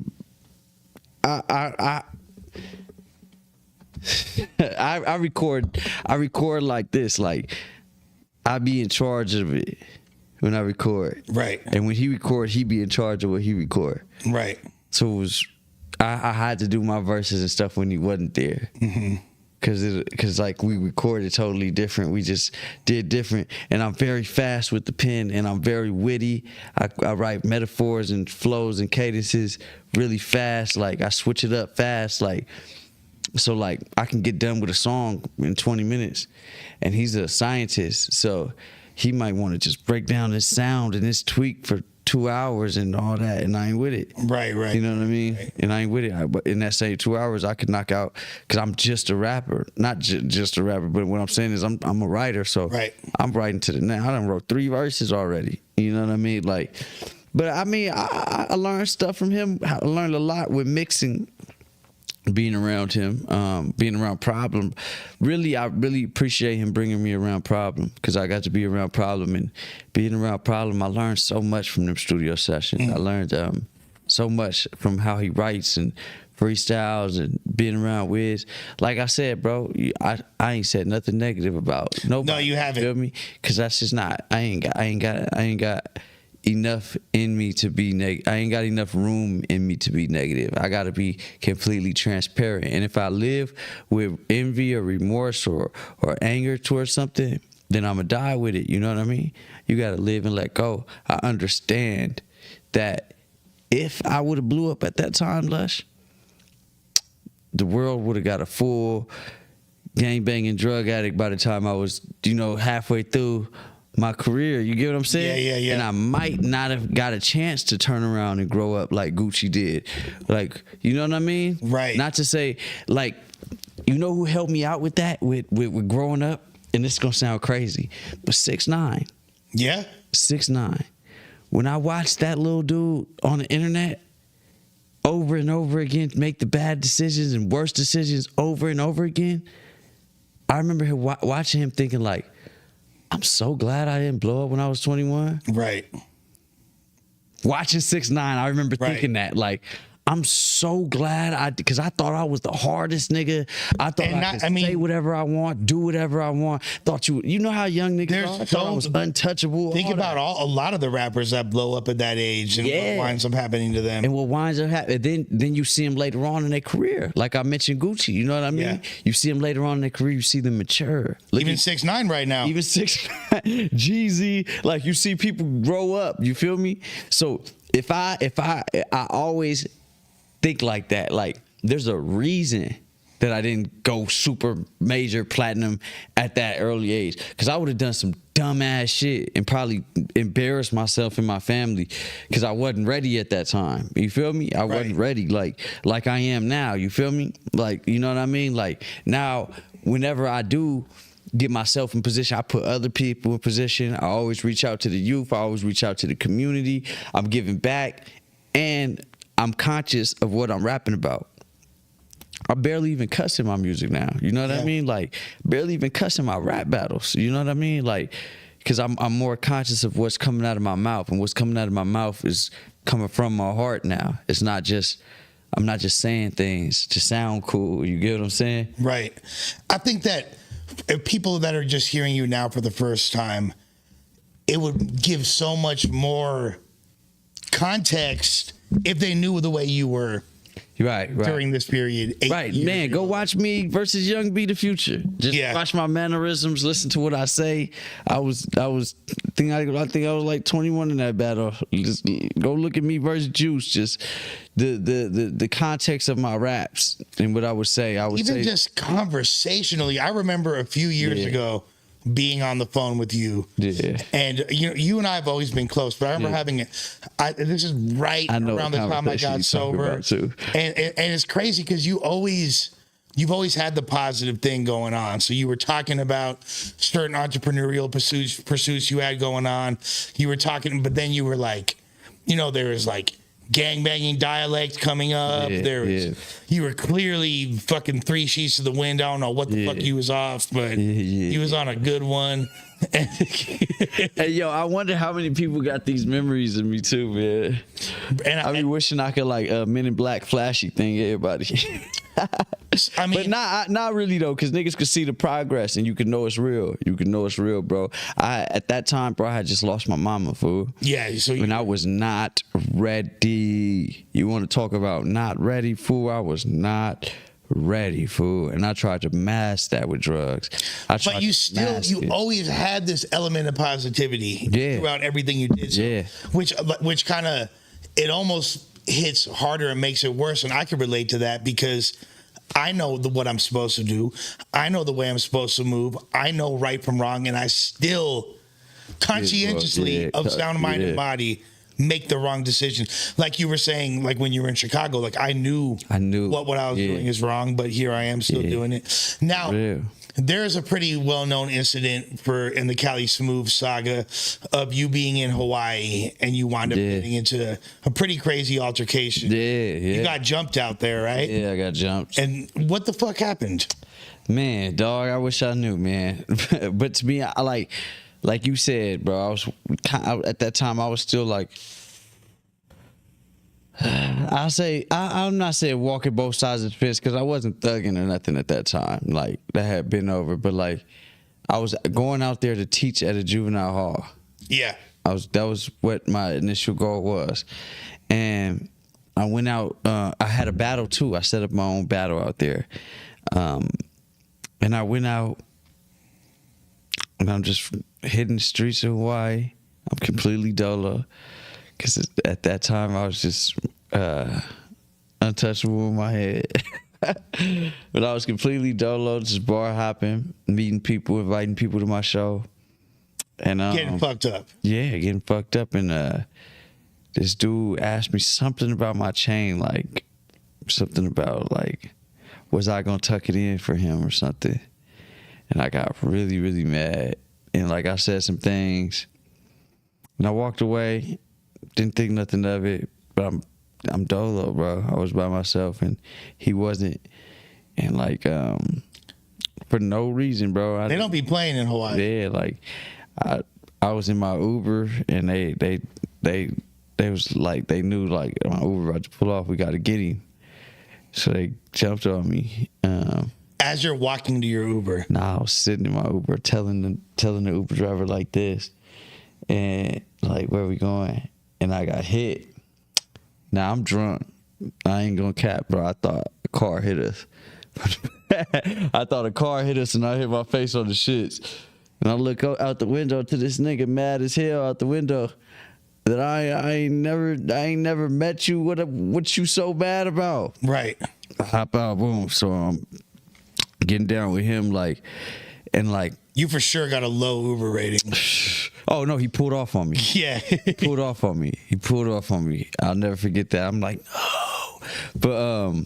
But before he pulled off on me, dude's head hit the back of the trunk too. Cause I went to the ground, I grabbed dude, and his head hit the trunk, and the Uber driver pulled off. So he stayed for a second that I needed him. But like 5 stars. Yeah, 5 stars. But like, I remember like being on the floor with the one nigga, and like I heard all the feet coming. Like it was like Get Rich or Die Trying, like the movie. And I like, you know, you thinking fast in situations. And I remember thinking like, nigga, you by yourself, and these niggas is not running over here to break it up. That don't sound like footsteps to break this up. Yeah. I was like, they about to jump in. So you're having these conscious thoughts. Yeah, constantly like. And then sure enough, as soon as they got within the leg, arm's reach, I was like, fuck. Damn. Like what? What do y'all want? But I was saying stuff like that too. I said, we the only black people out here. Oh, they were black? Yes. I told them niggas, we are the only black people out here, and y'all jumping me. I told them niggas, y'all tripping. Y'all know how these people looking at us? Bro, man, it was a long one too. I don't know, maybe because I don't know. It might not have been that long. In my head, it was like 10 minutes. So are these fools on vacation too? Nah. They're from there. And like I couldn't. I don't even want to get into detail or nothing. But like, you know, yeah, I'm not even gonna get into detail. Yeah.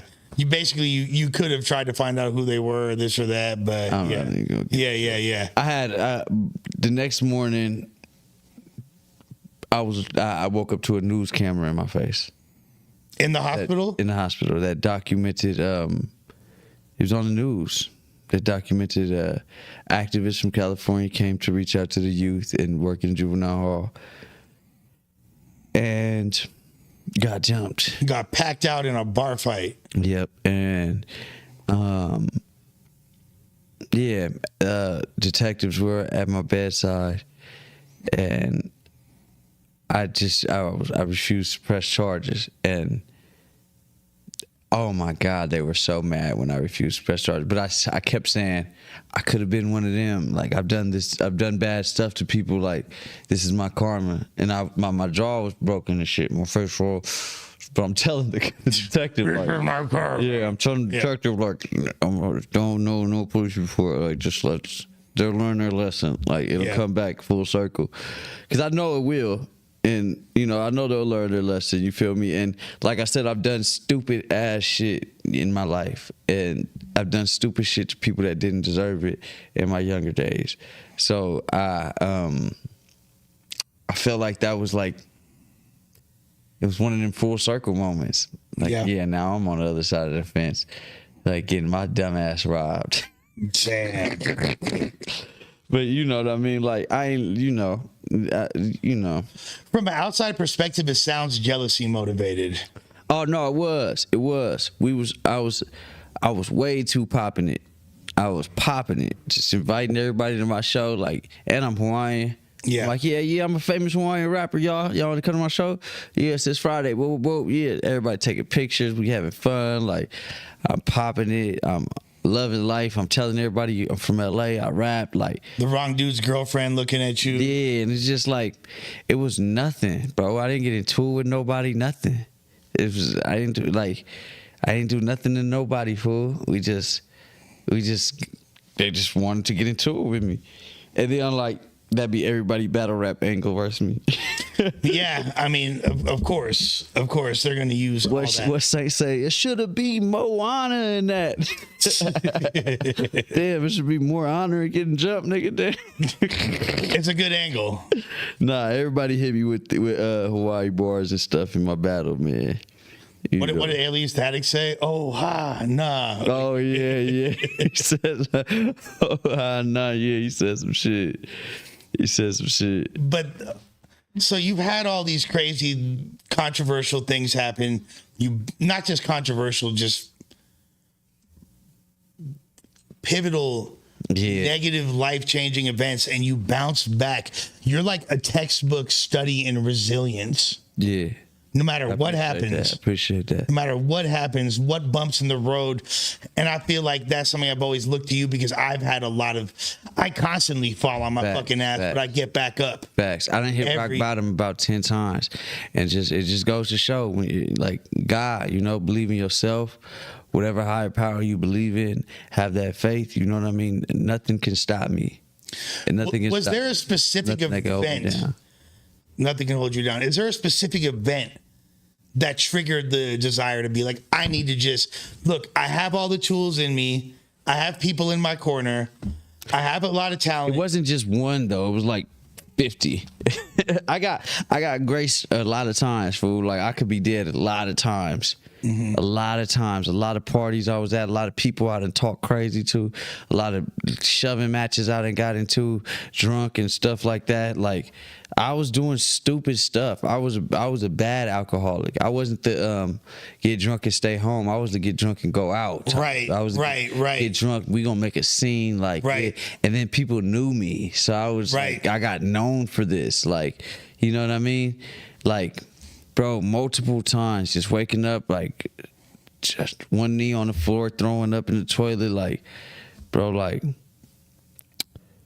signs, bro, like, songs would come on, you know, that me and my mom would listen to together, like, just life signs, man. When did your mom pass? Like, about 3 years ago. 2020? Yeah, I believe 2020. Is it safe to say that that was kind of that was the final lowest, straw that right was there? The lowest. That was it. That was when I would do drugs, and you probably been there. You ever done drugs that don't mix, and you really, and you're laying in that bed like, have I wonder if I'm gonna wake up tomorrow. Have I? you know them go up all night and then have to just pop some fucking Fetties Innies to go to sleep, and like heart beating fast and slow, and you just like, well, if I make it tomorrow, I make it. Yeah. Nigga, I was living like that, fool. Yeah. Like so wired, like I need a whole bottle just to calm down, just to go to sleep. Then waking up with the pain. Like I always had the stomach pain, like, so I'll wake up vomiting, face red, eyes puffy, like eyes bloodshot red, like, and then I would do weeks at a time, like, and crying myself to sleep, no therapy, just venting to my friends, and people cutting me off, and drunk calling my homies just because I want somebody to talk to, because I'm alone doing drugs. That was the worst time in my life, and I lost a lot of used to be friends. You get what I'm saying? Because a lot of people did say, I think that's when we had that conversation that you just talked about. Like, I used to do that to everybody, like, because I was just so heartbroken. I didn't want to live. I didn't see I didn't see it, but I didn't even know I was. So I knew I was suicidal deep down, but I didn't, like, it wasn't in the forefront of my brain. Like, you didn't consciously, but I knew I was trying to kill myself. You didn't care if you died or lived. Yeah, I didn't care if I died or lived, and I knew, which is a form of suicidal ideation. And I knew, like, this is probably gonna happen if I keep doing this, and I still would do it. Like, I would still do it to the highest level. Like, you know what I mean? And like, yeah, it took, man, losing everybody, bro. Like, all my friends are dead, bro. Everybody's dead, bro. Everybody's dead. Everybody turned on me. I'm beefing with not beefing, but I'm not on good terms with nobody. Everybody that I was on good terms with is dead, bro. And I think I don't want people to think you're exaggerating, because, you know, I don't want to talk about the car crash thing. We've already done that on another pod, but you literally witnessed 3 of your closest friends die right in front of your face. Yeah. Like, and that wasn't the only time. And there's been multiple incidences like that in your life. For real.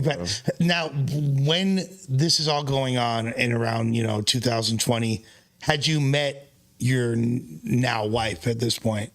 We had met, but we weren't cool. You guys weren't together yet? We weren't even, like, when we met, it was just like in passing. Mm-hmm. And like, I had a girl with me and everything. And like, she saw me do drugs, and she was thought I was a weirdo. Like, yeah, we weren't even on the same page at all. But then at a certain point, you just kind of make a firm resolution. No, you know what? She saw me at rock bottom. She saw me at rock bottom. I think that's why I proposed and all that, because she saw me at rock bottom. There was nothing attractive about me. And she was still fucking with you. And that's when she started fucking with me. When it was just like, I was down bad. I didn't have $1 in my pocket. Bro, I had just got a settlement like for some bands. And like I blew through it. Bro, bands from like, you know how it be. Yeah. And I blew through it, fool. And like, I was like doing drugs, heavy, fool. I was like nobody that I was around that I was calling my friends were my friends. Like, I was going out, staying out 7 a.m. night, you know what I mean? Trying to crash out the next morning, at it again. It's like, I was fucked up, and like, that's when she came into my life. And I feel like the responsibility we both put on each other made us both have to super like mature faster, you know what I mean? And like get through adulthood the right way, you feel me? And like shit, like nigga, we started running corporations really fast, you know? Like really fast, you know what I mean? Started escalating in the corporate world, you feel me? So that starts popping off for you, the relationship. You start, you know, you're getting more fiscal responsibility and intelligence. Facts. So you're kind of learning more and more about that. You've always had, and I've told you, you got a little bit of that Nipsey in you. You feel? Yo, you know what, man? I appreciate you saying that. Everybody all my fans out there, man, you know, they know how much Nipsey means to me, man. So when people make that comparison, it means a lot to me. Nipsey inspired my whole life, you feel me? Yeah, and you definitely got like some West LA Nipsey energy. Yeah. I've always said that to you. Thank you, bro. Even when he was alive, I would say that. Yeah, nah, people been telling me that since he was alive. I always thought it was a part of my story. I always was like, when I meet Nipsey, he's gonna be like, oh, I would tell people that, like, I just got to be in the room with him. Like, when I meet Nip, my whole life gonna change, because he's gonna see what I see. Like, when we meet each other, it's gonna be crazy. And there was a period of time where you sounded a lot like him on Wax and all that. Like, yeah, I had to break away from that. You broke away from it. Yeah, but definitely. And part of it, you can't really like fake the accent. There's certain things you can't really. Yeah, for sure. It's just words and stuff. But then you wind up, you know, you got your own Lauren London cracking. Exactly. So you got that. You got your own businesses you're launching. Yeah, Nipsey inspired me to write my book, man. Get my clothing line popping. You feel me? I'm about to drop a second book. You know, this shit is super dope. It's called Depression the Right Way.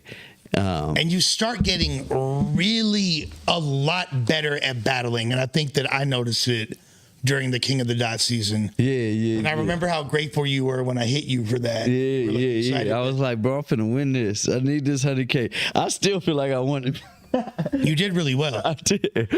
I mean, you had a tough schedule. Reverse Live, Thesaurus, and Passwords. Wasn't those your 3 battles? Like crazy. Yeah, like what are you gonna, you know? Yeah, like crazy. That shit was insane. That's 3 West Coast legends. You know what I mean? Like, and then in the midst of that, I battled Holmesy. Yeah. I battled Latizé in Atlanta. I was just doing little side missions. I battled 8R14 in the midst of a $100,000 tournament. I was just doing side missions.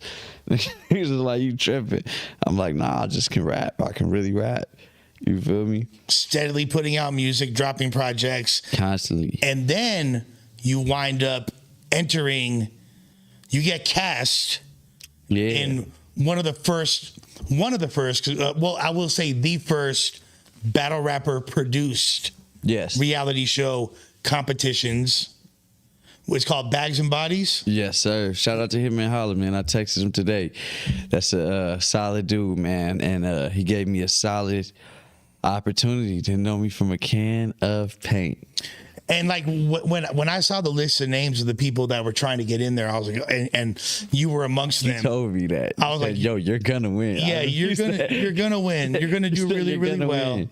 Like, yeah, that shit, that man. And then they made you try out. They kind of like were little homieing you a little bit. Yeah. You wind up getting in the house. Yeah. What was that experience like? I know we can't, like, the season's only gone so far. Yeah. So right now you're and releasing, like, but yeah, like, without saying like the outcome of the show, of course,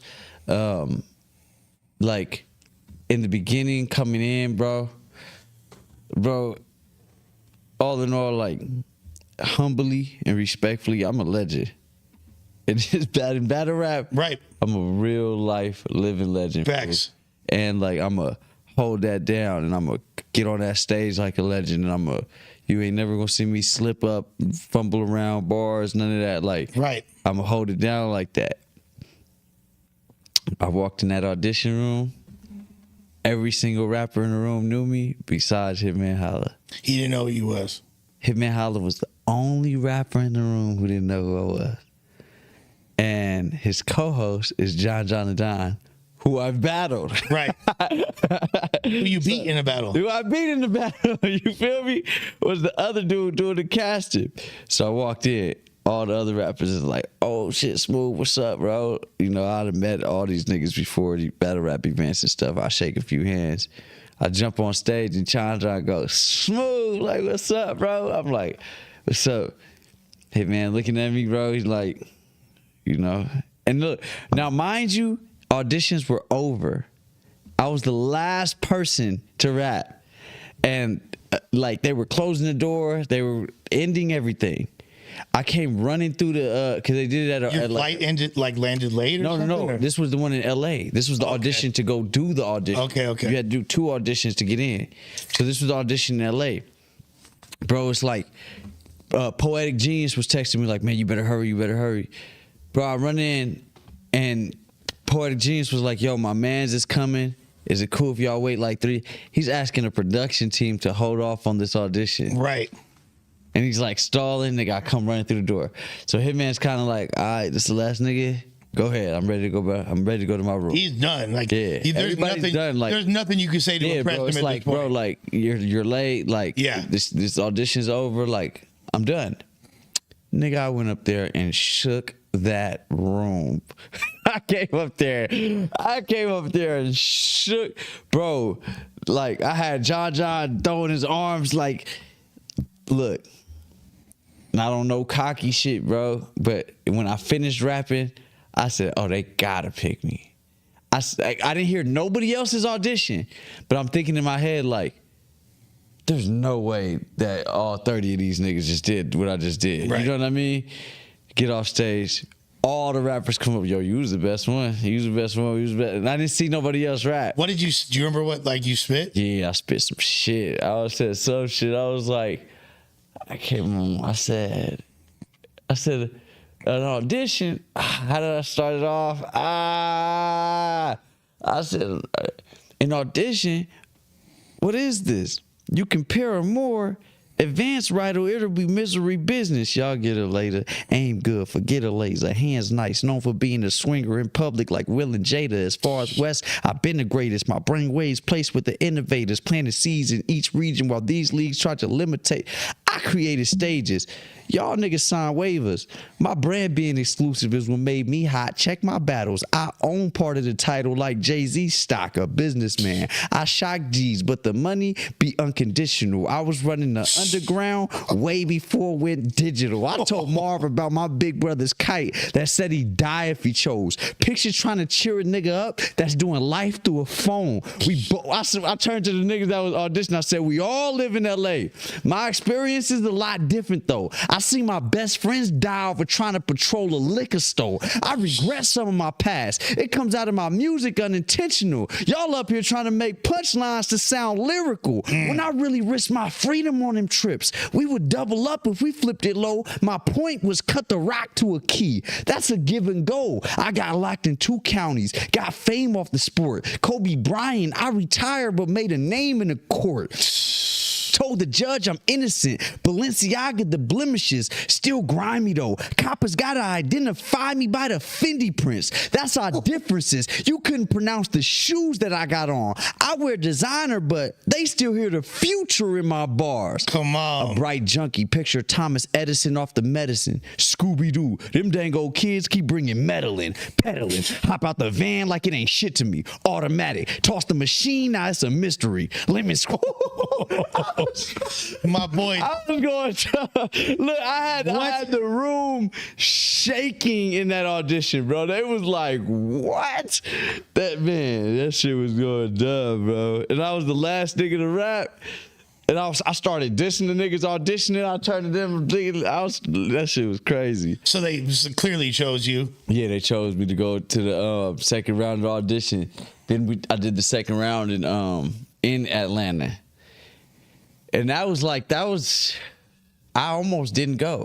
Right. I remember having to talk you into it. Like, yeah, because when I heard dudes from St. Louis, I just been through too much, man. I be thinking negative sometimes. That's something I'm still. So Hitman Hollis from St. Louis and the dude that you were going to have to battle in order to get into. So at that point, you think you're in the house, but then they hit you with a curveball and say, you got to battle. You got to do another battle to actually secure your spot. St. Louis thing, and he's from St. Louis. I said I don't want to do it. You know what I mean? I was just like, I'm not going to give nobody a chance to say that they beat me. And like, I just wasn't going. But it was you, Avocado. A couple people were like, bro, if you win, they can't say you lost. You just got to go win. And it's for 50 bands. Yeah, I was just like, fuck it, all right. And I went out there, won that battle. You feel me? Then I got to the second challenge was a 2-on-2, and they picked names out of a hat. Now I got lucky. My opponent happened to be Mac Myron, man. That's your partner. Yeah, that nigga ended up being dope as hell. Right. And great rapper. Me and Mac battled Prestavia and Peanut, and we beat them. We got them out of there, man. Shout out to them though. They killed it. But so you get picked to. It's you and what 20 other battle rappers? Yeah, 23 or something. In a mansion in Atlanta. Everybody in the house is partying, turning up, trying to like. There's girls. They're trying to. Everyone's trying to fuck each other. And I'm sober. Like I'm sober. Pushing my sobriety, like tough. You feel me? I think I drank like twice. Like the night I drank was the night I celebrated a win, and then it was. I think one of the nights we went to a club, like, and I drank. Which I regret. I shouldn't have. I shouldn't even have broke my code for them niggas. It wasn't even that fun. Right. But yeah, I drank like twice on the show. But everybody was turned up every day, all day. So was that kind of your strategy to stay out the mix, stay out the drama? Nah, that's just who I am. Yeah. That's just who I am. People started noticing that too. Like, oh, you just chilling, you just doing your thing. And like I can entertain myself. With just me. Right. You know what I mean? So I was going on walks and shit. Like, people was like, where's Smoov at? I was going for an hour on a walk, 2 hours on a walk. Like, literally, bro, right? Do you feel like you being from LA and having kind of already experienced 100. the limelight, popularity, 100%. like a lot of these people, they're from little podunk towns and shit. A lot of the people in the house had never been on TV. Right. You feel me? This is like my 8th or 9th TV show at the time. You feel me? That I'm filming. You know what I mean? So I'm familiar with sets. I'm familiar how there was no point where I lost the mission of the show. There was no point where I lost what I'm here to do. And you're seeing your castmates getting distracted. Oh man, you're gonna see it.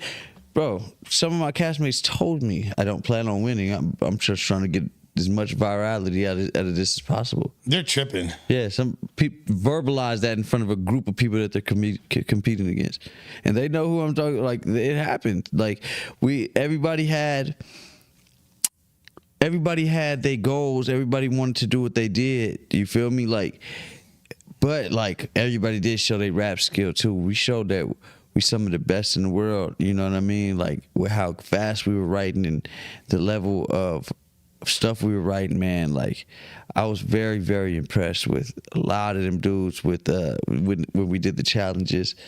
Bad News in particular, KD, Snake Eyes, your boy Peanut, Yogi, man, this like because we did challenges like write these many bars about this, that, Gwitty, all that. Like, who's the dude that got in? Was it a boat accident? Oh, that's Yogi. That's the guy. Yeah, this dude got in a boat accident and lost all of his memories. Well, I don't. If that's true or not, that's a brilliant.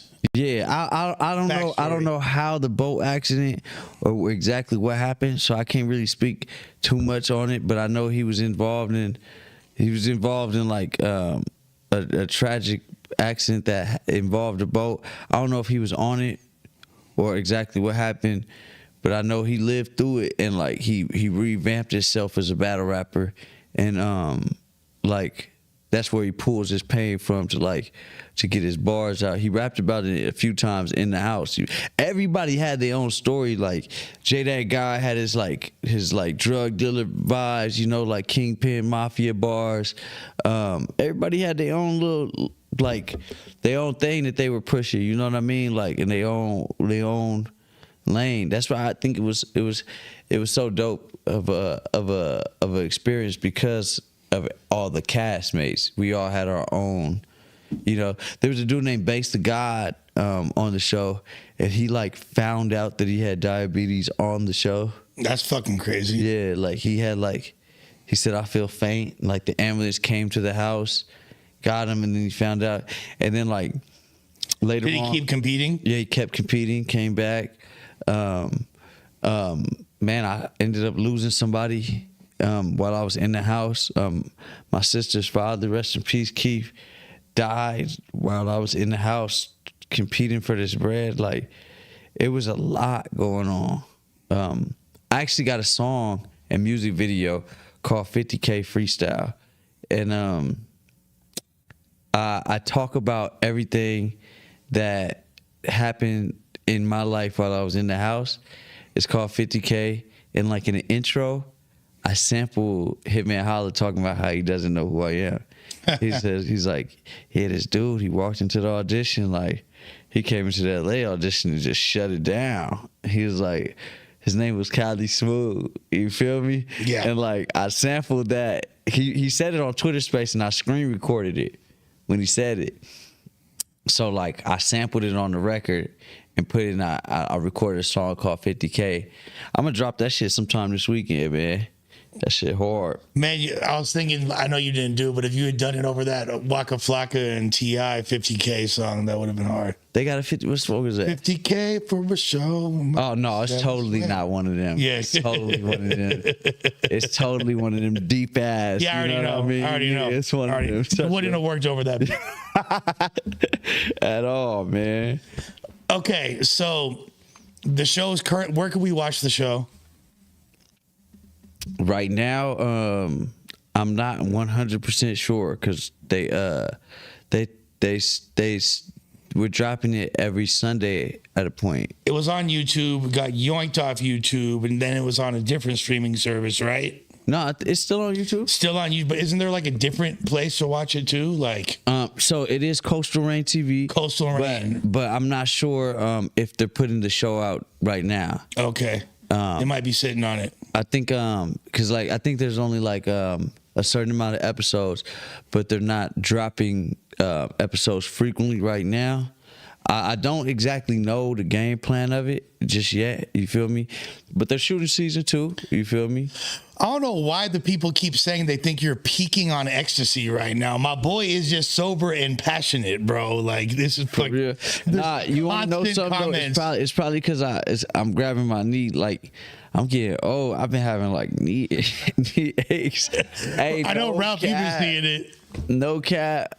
Ecstasy for real? They think, yeah, they're talking about Molly, ecstasy, yeah. Damn. The Lush World chat is the greatest cesspool on the internet. You gotta love it. So hey man, I don't do no fucking ecstasy, no Molly, no none of that, man. No mushrooms, cocaine, none of that. I used to quite enjoy Molly. I feel you. I ain't gonna lie. I don't like no drug that I used to hate the sleeping thing. Nigga gotta go to sleep. I love me some sleep, man. I used to take that shit so much I could perfectly go to sleep on it. Like I could, really? I'd be rolling, I'll pass out, wake. Yeah, bro. What the fuck? I could go to sleep on fucking coke, crystal meth. See, I used to be awake and sat on my bed just thinking about everything. Like, yeah, let me call my sister right now.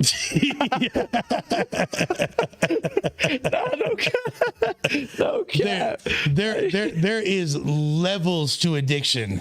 Yeah. Some of us are sicker than others. I could just go straight to sleep. Sometimes I could, fool. I would just be just so cozy. I'll start melting into the chair, and next thing I know, I'm out, heart beating through my chest, asleep. I would be trying to figure out what fabric my shirt is. That shit is so soft. I would be having crazy. I'm glad that I don't still fucking do. If I was still doing ecstasy, 100% would have already like called Adam and been like, "Hey, bro, like, you know, we could get past this, right?" Or you would have fully made a live and crashed out. Oh, that too. Been like, you know what? All this shit that I haven't told people about. Yo, I have seen Lush crash y'all think y'all seen Lush crash out on the live? I have seen Lush be mad at one of his dear friends. Our friend Nestor. Oh, oh shit! That's right. If you were as famous as you are now back then, and somebody recorded that live, yo, go back to my Facebook. You might be able to check it out. You crashed the fuck out. I remember I left a comment. I said, "Lush, what if I can leave? What if I can get both of your other boxing gloves?" You said, "Smoov, leave all that positive shit off my page." That nigga's dead. Yeah, get all that positive ass boxing glove shit the fuck off my page. Oh man. No, like, yeah, they really think that I'm going bad nowadays. Right. You be together now. Like, this is nothing. No, hey, but I do gotta tell you, I do online. Yeah. Bro, fuck them comments. I know, bro. Look, I'll keep it a stack, fool. Motherfuckers been going through it recently. Nah, I feel you. I've been going through it. Like, and I be seeing, like, I be seeing it way more than like I'll see something bother you, bro, and like it shouldn't. For sure. It shouldn't. I'll see something bother you, or I'll see you respond to something, or call into a show, and I'll be wishing I was next to you and I could take your phone.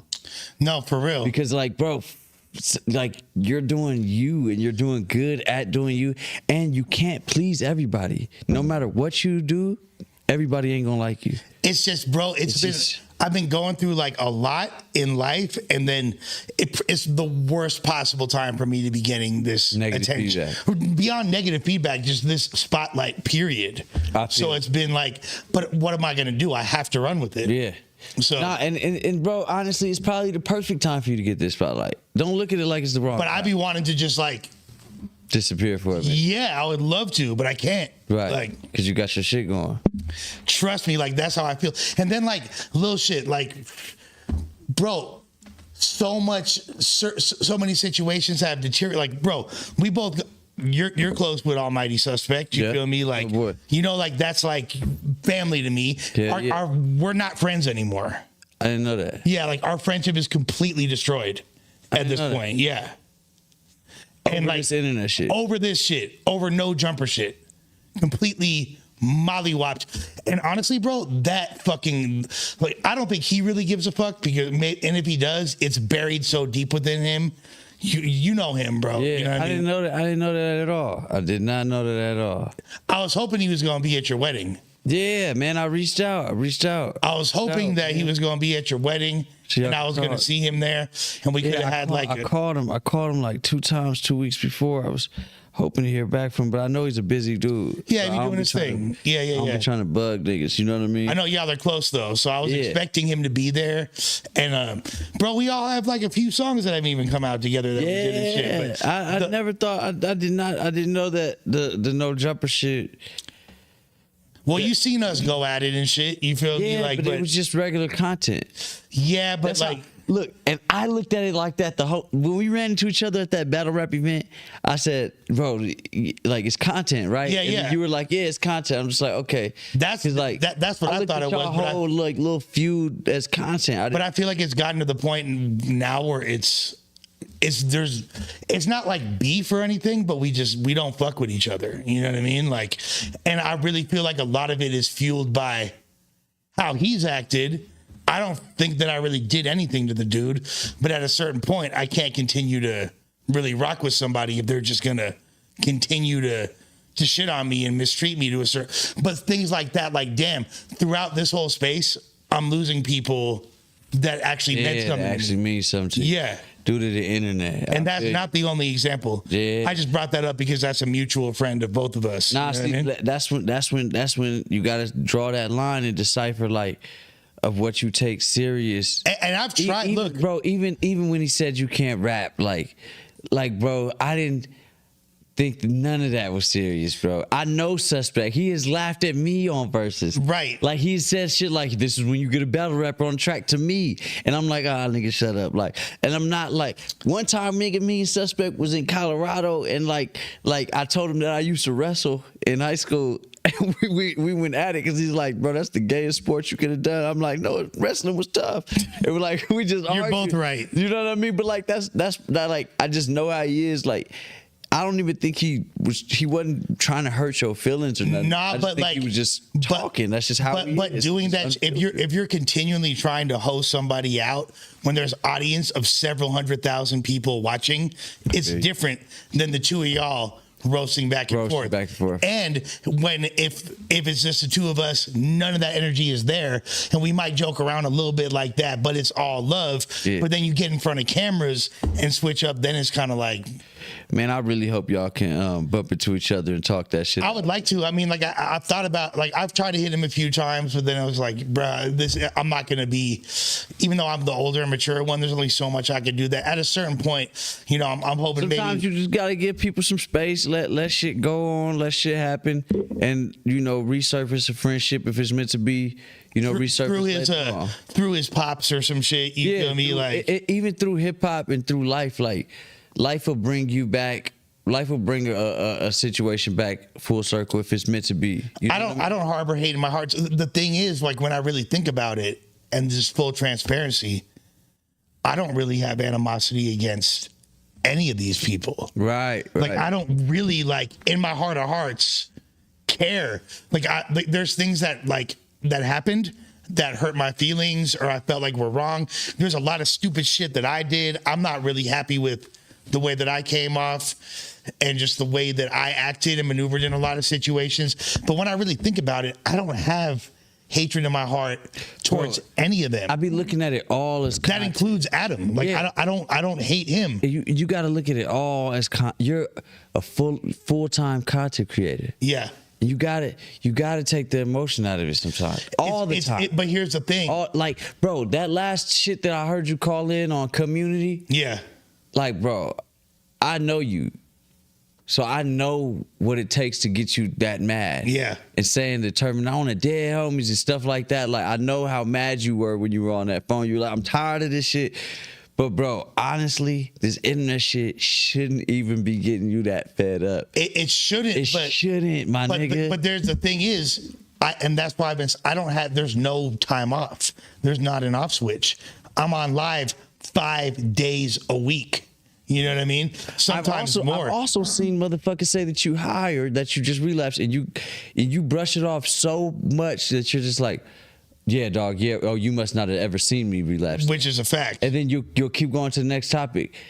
You need to brush all that shit off, all the negativity. Now, the stuff that you can create content with, harbor on and create content with it, but just don't attach the emotion behind it. And that's the hard thing too. And I've been trying. The thing is, I'm a really emotional person. Yeah. And my success is based on my passion. Yeah. Like my passion is being emotionally honest. Like an example, like what's my boy name? That's MJ, right? Yeah. MJ's back and forth with China Mac. Yeah. They were both passionate. Yeah. They both were stating their point. But I don't think that either one of them went home and were mad about that. No, MJ is Ralph. Is MJ fucking mad when he went home? Yeah, he was mad. We had to call him back in.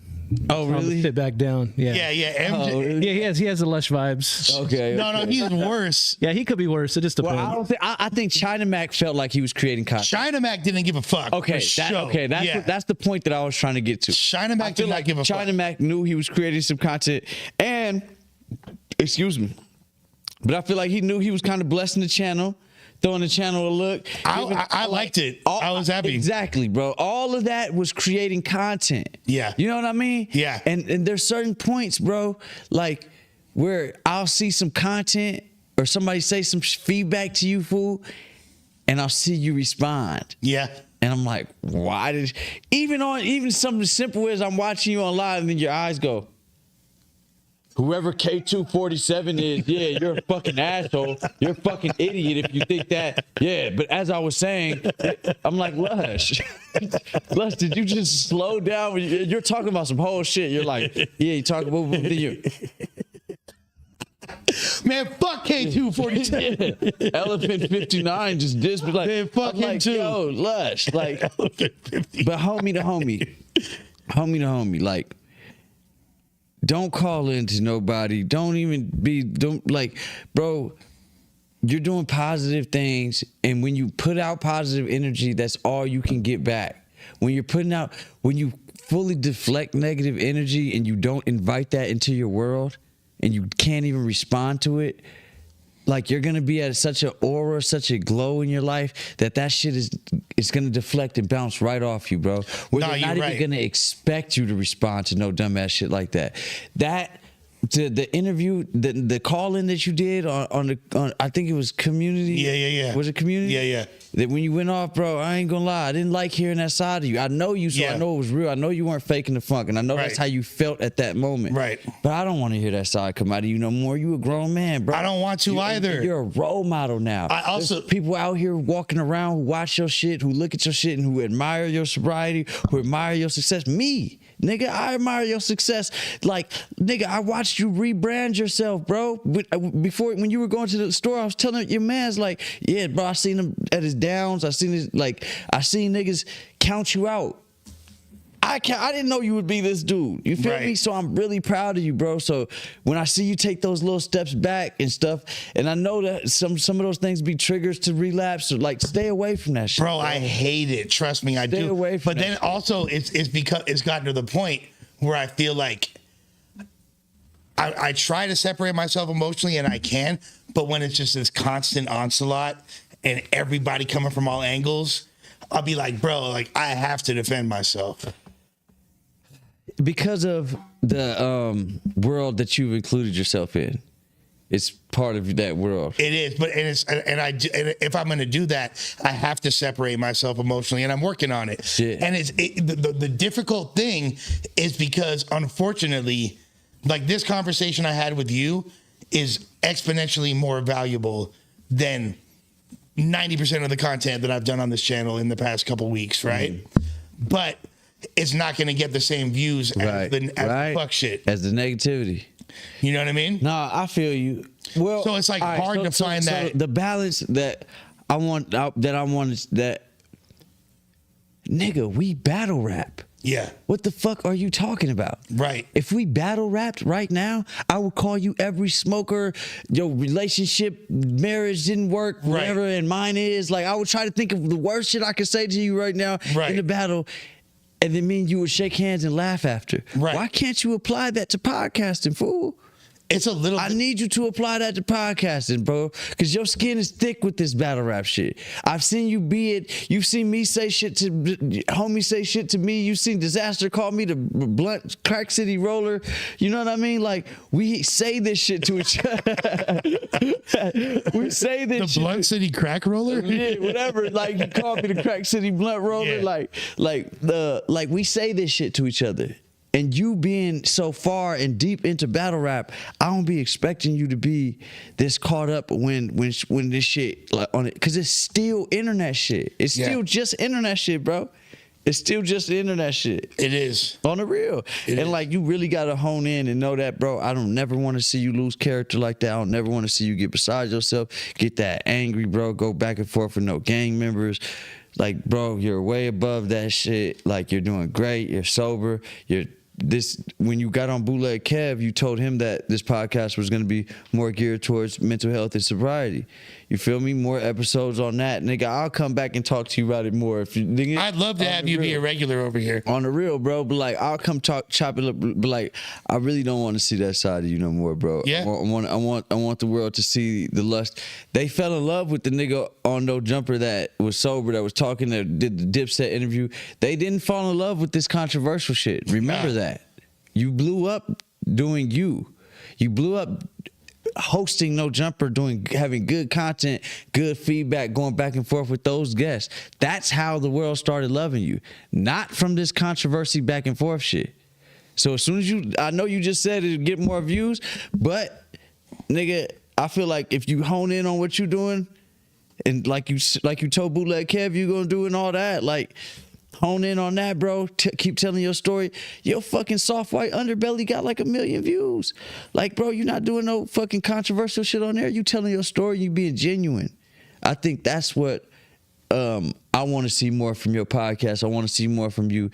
Stop replying to people who aren't trying to elevate you, or who don't want to further in what you're doing. If you see somebody's living a whole different life from you, it's not even worth applying. I'm not responding to nobody that's trying to gang bang, shoot and kill and do all the things that I'm not trying to do. I'm gonna tell that person, I'm gonna pray for you, bro. Best wishes with what you're doing, bro. I hear you loud and clear with your threats and everything. I'm gonna pray for you, bro. But I'm not on the page that you on. I'm trying to be a millionaire. Yeah. You know what I mean? And that's where I see you at, bro. You know what I mean? My boy is definitely dropping game right now. No, just stuff and I do be saying this shit to you off camera. Yeah. But like right now, I know we on camera and it's just like, shit, I know I got your full undivided attention and we not at a battle rap event or a wedding or some shit. So, you know. And I know it's coming from a place of love. And it is, bro. Yeah. Because I be watching, you don't even know, my nigga. I really be watching, like, genuinely getting mad, bro. Like, when people say stuff about you, bro, I'd be like, damn, why they talk about bro like that? Like, and then I'll see your response and get even madder, like, because you're so above that, bro. And like, I feel like when you move on a certain, they dragged me back to the mud. They drag you back to the. They dragged me back to the mud so easily. Like, oh, y'all want to fuck with Lush and bring him back to our frequency? Watch how easy this is. Hey, Lush, I'm about to fuck with you. And then you get fucked with. Yeah. Feel me? Like, it's exactly what happened. Like, bro, don't like. That's a motherfucking fact. Like, bro, like, I'm over it. You know what I mean? Like I feel like, man, more shit, man. We gonna talk more. Not we, but you gonna talk more about like your story, man. Like our interview we just had, bro. Getting it out the mud. The interview you had with Geechee Gotti was super dope. I watched the whole shit. He had some dope ass funny stories. Like, you kept the interview going. That was great content, bro. And it wasn't messy. Yeah. You feel me? It's true. I'm a fan of. I'm here for that. That's what I want. That's what I want to do. It really is. It really is. I believe you. I know it is. That's what you started doing. That's what I want to do. Yeah. You know what I mean? Like, yeah. Fuck. I'm trying to crawl back up out the mud again, fool. Because you got it. I done got dragged back to that motherfucker, and it's my fault because once I got in there, then I started. You feel me? Like, look. What I love, behaving like a hippopotamus. What I love, my boy from back on Fig Smack, what he be saying? He be like, "We come in peace." Yeah, I love when he say that. I love when he say that because he's standing on what he's saying. You know what I mean? And shit, we come in peace in Lush World. We come in peace. It's a fact. We don't want no smoke with nobody. We just trying to better our lives, better our community, better the people around us, further our friends' opportunities. You know, whenever I be getting some big shit or a sponsor, I hit him up to do the battle. Whenever he get a sponsor or something big, he look out for all the battle rappers, and we all get paid. And we all. Smoov was one of the dudes, by the way. If it wasn't for Smoov, there wouldn't have been the whole Ether event. You feel me? Facts. I put Philly on. Yeah, exactly. Where Easy to Block Captain at, man. I've been waiting to pop some shit to him, man. I put Philly on. There's streets in Philly named after Cali Smoov now. For real. Nah, but all jokes aside, yeah, like that was a dope experience too, doing the Alki Davis situation. You know what I mean? Even the Litco shit you got popping, man. For real, man. Yeah. Shout out to Litco. Rezik, my brother, you feel me? Like, yeah. That's been since I was 14 years old. Okay. Yeah. I thought that was a new relationship. No. Like, literally, Rezik's I don't call too many people, like, big homie. Like, right. Rezik's, like, my big homie. Yeah. I've known him since chilling on Regent Block in Palms when we were, you know what I mean? When I was a teenager. 100. Shit. 100. Like, I used to, like, idolize Rezik when I was a kid. And this graffiti shit and all that. So what is Litco? Litco it started as a dispensary. You know that when you're on the 10 West, right by downtown, that big ass light blue, it's like the same color as Nah, matter of fact, I think I've seen it. Now that you say that. Anyone that's driven by downtown LA I have seen it. has passed it. It's that giant dispensary that's right there. Yeah. Now that you say that, I have seen that. So first of all, Rezik is one of the most prolific graffiti writers in LA history. He's from MTA, which is like one of the main original tag banger crews in LA. The MTA piece, which besides the Saber piece is like the biggest. I think the MTA piece is bigger than the Saber piece, but it's not just one person, it's a whole crew piece. That you could literally, it was part of the LA skyline. You could see it from fucking airplanes. It was so big. And so Rezik was all city with the graffiti, was one of the first people really that turned just like the dirt hustling, street hustling of weed to a legit legal space. This motherfucker owned a medical, him and his mom owned a medical marijuana dispensary. Oh, so they doing their thing. In 2000, the year 2000, in Westwood. It was popping in 2000? Bro, it was strictly medical for like cancer patients and shit. Oh, yeah, okay. Yeah. I'm like, damn, 2000. Yeah. And then it didn't become recreation until years later. But you remember like 2003, 2004, around that time, there was dispensaries were opening up. And he had one on Crenshaw and so they been in the weed game. Crenshaw and Pico. He had been in the weed game. Yeah. This fool had acres out in Humboldt County. In the early 2000s type shit. So then he opened up Litco, and Litco became way more than a dispensary. That probably sucked that that's your best friend and you don't need to smoke no more. Yeah, exactly, bro. That's big, bro. Just looking at all the buds. But you know, we did you feel me? We did the damn thing for years with that. Years. But now, you know, Litco is it's a biker crew. It's a fucking skateboarding crew. They do he does content for all different rappers. He was directing fucking Quando Rondo and Young Boy videos and like all, you know what I mean? Like working with all these. So he's like, Rezik is, you know, he been rapping forever. Like a lot of my rap style back in the day was influenced by him. So Rezik's just like a Renaissance man. He a LA street Forrest Gump. And he's like the most successful of the little West Side kids that really got it out the mud. And I met him at the Disaster vs. Crooked Eye. That's why he was there. You know what I mean? That's big, bro. That's what's up.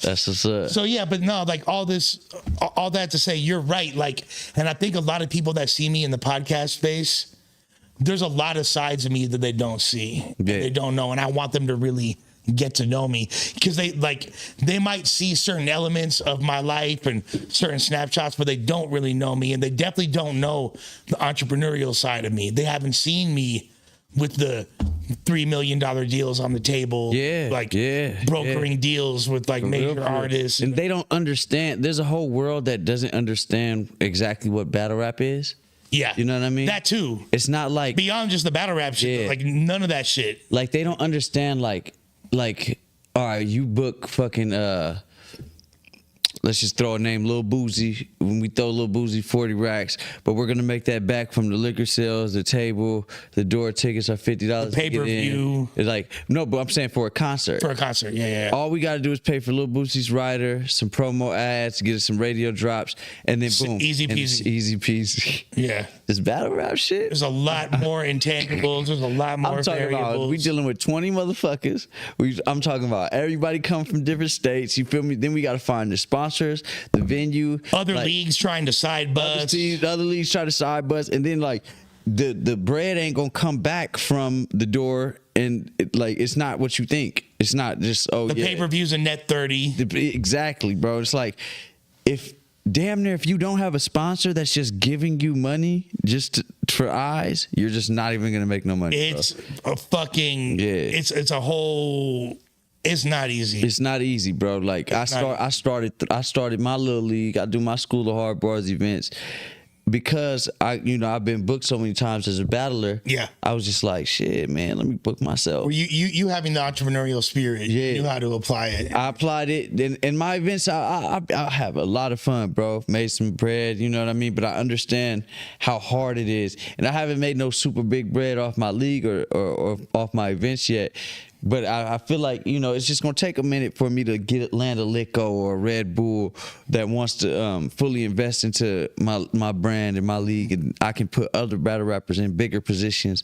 You feel me? But your new fans just don't understand all that. Yeah, we talk a lot of them Chinese to them. Yeah, and just the different aspects of my personality, like the whole.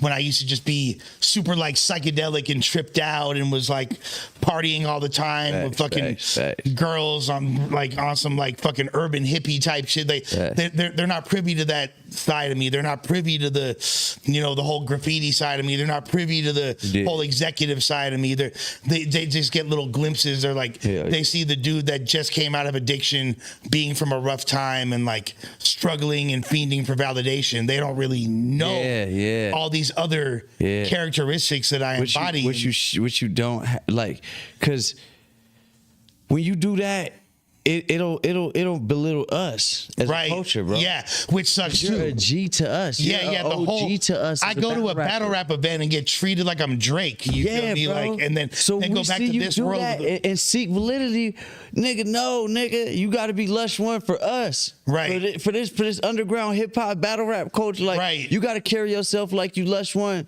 because you've made it to a peak for us. And I'm gonna let y'all know though, it's hard because it's been like all missiles pointed at me the whole time. I've been under attack since the moment I started. You feel me? So it's like I feel it, and you're right, but it has not been fucking easy. And as much as I thought the thick-skinned battle rap was gonna prepare me for this, it's a whole different fucking animal, bro.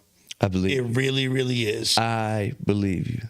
But I'm like, I want to 100% believe. But I know I need to do better in that regard. You know what I mean? But I think that all these, I want people to have this different perception, but they're only going to get what I give them. And I don't blame them for seeing the way I behaved and making the assumptions they make. You know what I mean? Because they're consuming what I'm giving them. Exactly. But the people that know me know that there's way more to it than that.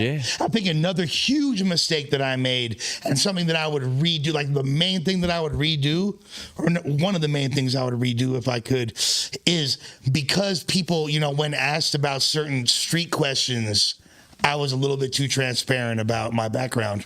In that regard. But then when they're like, oh, so he's claiming to be this super loked out dude.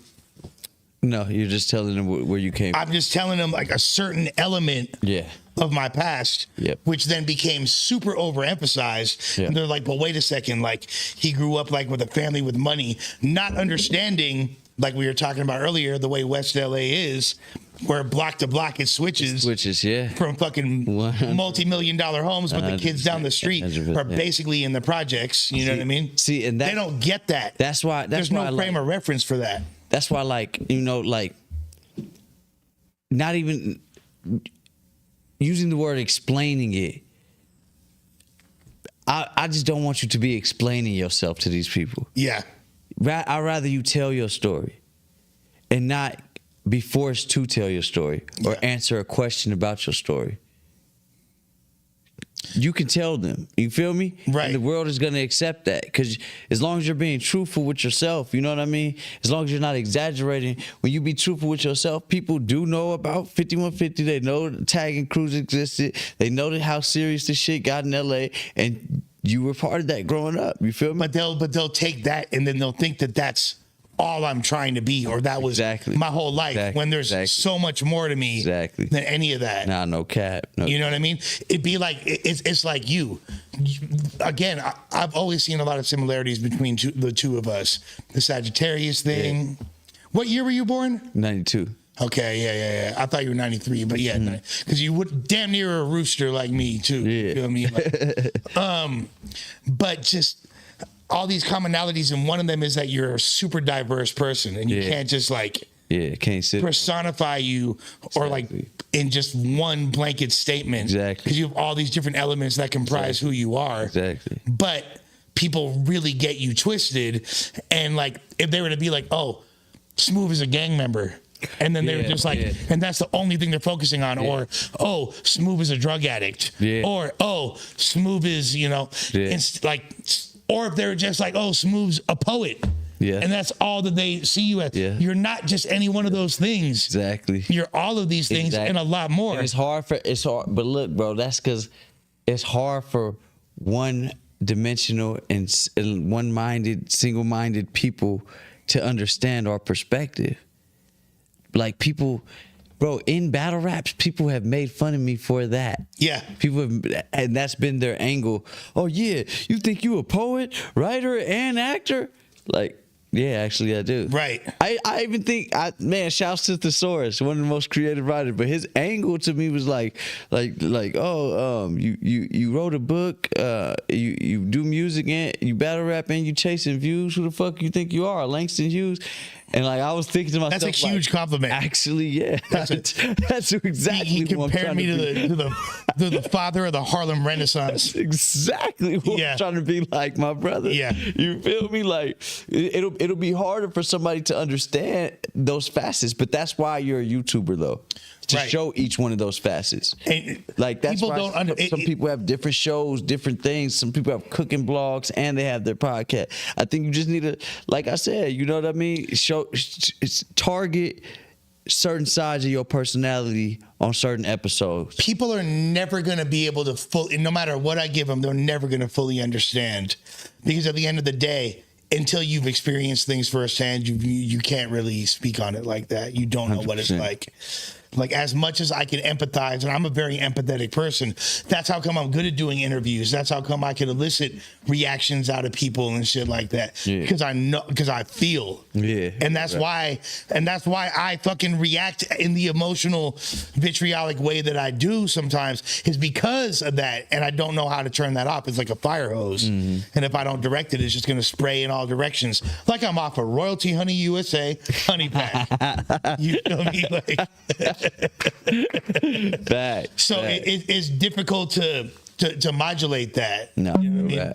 But it's so at the end of the day, as empathetic as I am, I don't know what certain elements of your life feel like. Because even though you're my boy, as close as we are, I don't know because I haven't gone through it firsthand. So I'm never going to be fully seen. I'm never going to be fully understood. But I'm going to do my damnedest to express and share who I am for these people. Exactly. And that's what you're doing, fool.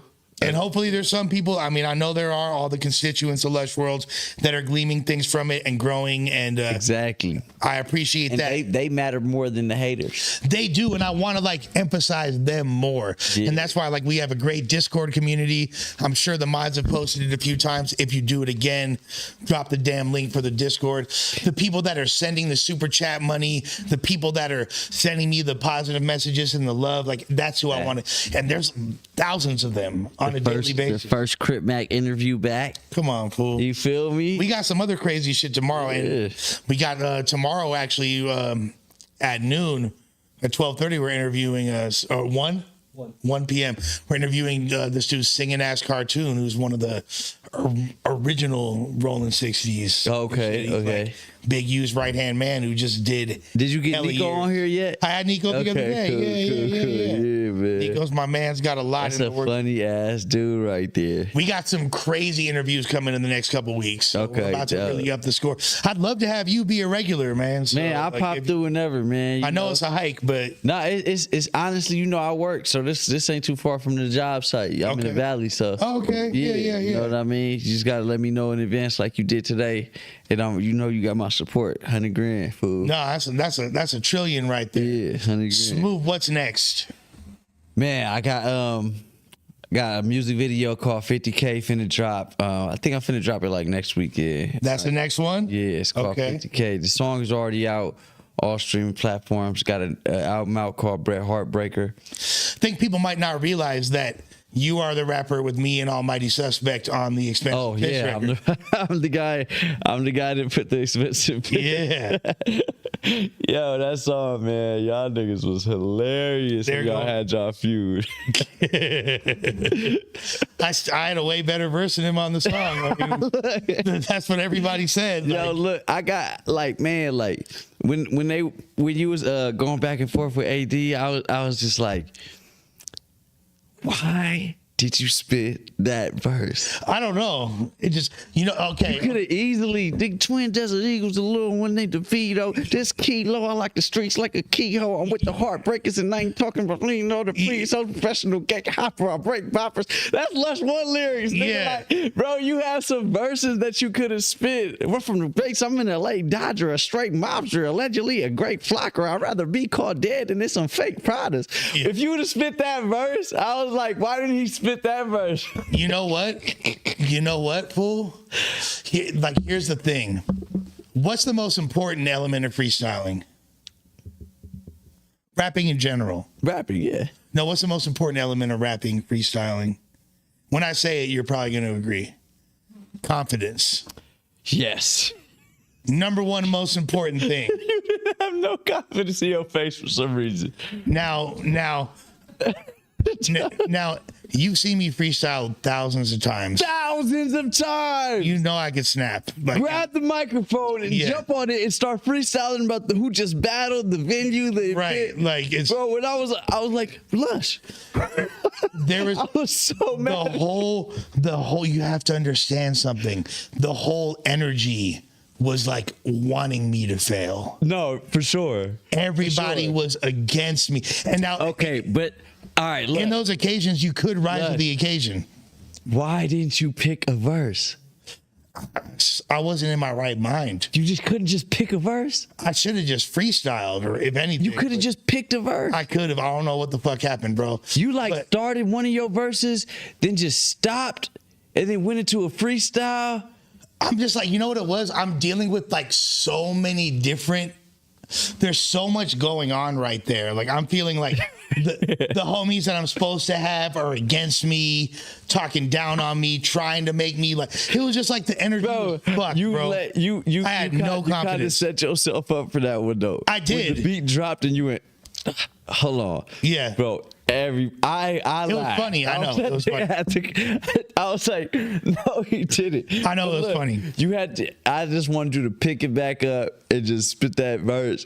But like low key though, your rap made it all up for it though. It all happened for a reason. Yeah, it all happened. It all happened. It all happened for. But I always wanted to ask you, like, why didn't you just spit? Bro, the here- verse? to be honest- any one of the songs that you're on with me, you could have spit any one To of be the honest, verses. I had like, my mind was completely blank. My mind was completely blank, Not one song came to you. and I was thinking, what will go with this tempo? Because it was like a weird tempo for me. Like it was an AD type beat. Right. I should have just been like, yo, put on the fucking like. I should have. You feel me? Like, put on You fucking. said, put that AJ on. That's my. I don't know why. You was. You know what I was tripping on? Like, because there's a lot of verses that And I then you could've said spit. confident. You was confident as shit. No, I wasn't. You sounded like I it. was faking it. I was. Prior to the beat coming on, you were confident. Nah. You said fool. Cypher, everybody dies. Yeah, but here's the thing. So when I said Cypher, everybody dies, what I was thinking is were either Go home, we write some verse. Yeah, like I wasn't there, but which I guess if I'm popping that shit, should have been ready already. Yeah, you should have been clipped up. Should have been clipped up. That was the shocker of the century to me. Me and Clutch talked about it like, nigga, I done heard the nigga rap a million times. Yeah, I don't know. That shit shocked the fuck out of me. I done heard you freestyle, rap, all that. It was weird, because I was thinking like, I didn't want to spit a verse that I already had on the internet. So there's a million verses. Really? There's a million verses I could have spit. And I don't know why, even though like this verse from a song that I had fucking 6 years ago is the only thing that popped in my head. I don't know what the fuck was going on. Not go with that beat. I don't know what the fuck was going on. But see, look, that like moments like this, you gotta. I want you to like really look back and just laugh at yourself. Oh yeah, no emotion towards it. I'm your homie, bro. I'm not tripping on that. I'm laughing with you about this. Yeah. I mean? That shit is just content, and it was good content. It was, bro. I was fucking showing up on cringe Reddits, like all kinds. Bro, you had man, and like I remember watching it thinking. The verse that I just spit, I was like, why did he just spit that verse? That he would have killed it. Yeah, he would have killed it if you would have spit the verse to the shit we ain't put out with Clutch. You know what? It just felt the whole thing in my head. I was like, oh, I'm getting set up right now. Because AD just came in like he was already knew he was gonna rap the AD type beat. Probably one of the best that you heard up in your speakers. He just came right up in it, nigga, like he wrote to that beat or something. Yeah, I was like, damn. Like it was called AD type beat or something. Yeah, his very first line was like a punchline for something. But I fuck with LA Leakers. Like he came right out, like he didn't even think about it, bro. Like. That was a good. That threw me off. That was a good rap moment for AD. Yeah. And I saw it in his face after too. He kind of had that face like, yeah, your turn. Yeah. He kind of had that your turn. But like, and then I felt like the energy was so against me, and I felt like Suspect was like gonna make sure that I fucked up. He was gonna do anything in his power to make sure that I fucked up. Because if I did was good, so thick, it was like, all right, Lush, like, all right, what you gonna do? And then the beat came on, and then you kind of, Yo's was off beat, was off before you rapped, that was off beat. Yeah, you said some shit like, yeah, and the Suspect went. It was. And I knew, like, because look, if let's say I killed it off rip right there, he would have looked really bad if he didn't rap. Nah, he's never gonna be a cypher ass nigga for sure. But as I was watching it the first time, I knew for a fact he was not about to cypher with y'all. Of course, when it got to him, and he said, "Oh, you crazy if you thought I was." I knew. I was nigga, he's not no battle rap ass. Let me jump in the cypher, and I knew he wasn't gonna do that. But you are. Yeah. That's right. I expected you to come. Even if I didn't have a verse, I could have just freestyled. Freestyle wasn't that bad. It wasn't even bad, actually. It was kind of whack. But look, you said the shit. Was the community back on Fig Line? Yeah. No, it was a freestyle. That was really a freestyle. Yeah, that was a freestyle. You didn't like think of that bar like a few days before? It might have popped in my head type shit. Like it might have popped in my head, but that's still a freestyle. You know what I mean? Still a freestyle. Yeah. It wasn't anything I had written down or anything. Your setup wasn't okay. Yeah. It was just some shit that you thought was. You act like a bitch, I'll put you back on Fig. Yeah. Okay. Or I said I'll tell the community put you back on Fig. And then I wound up taking that and putting it into my diss record.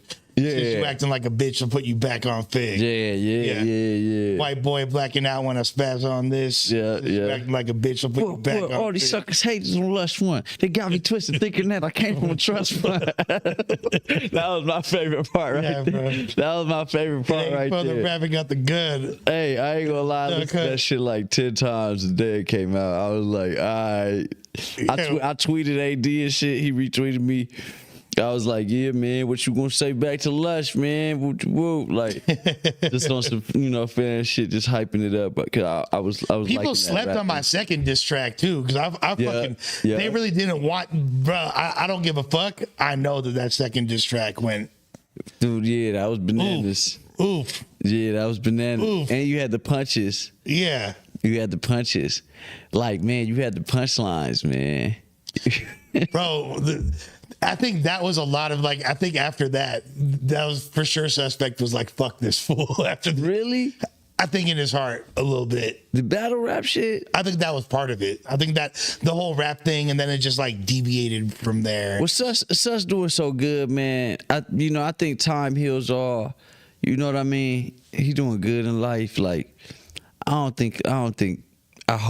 that it ain't no malice with y'all. It's not, I wouldn't say malice, but it's like, it's not, I can't say that we're friends right now. And that shit's whack to me. And sometimes it's needed, man. Sometimes you got to take a break from people. And sometimes, like, people grow apart. And, like, if you said it ain't no malice, then that means it's repairable. But what I'll tell you is this. If something happened to him and he needed me, I would help him. Be right there. Yeah. I know you would. Yeah. I know you would. I don't know if the inverse of that is true.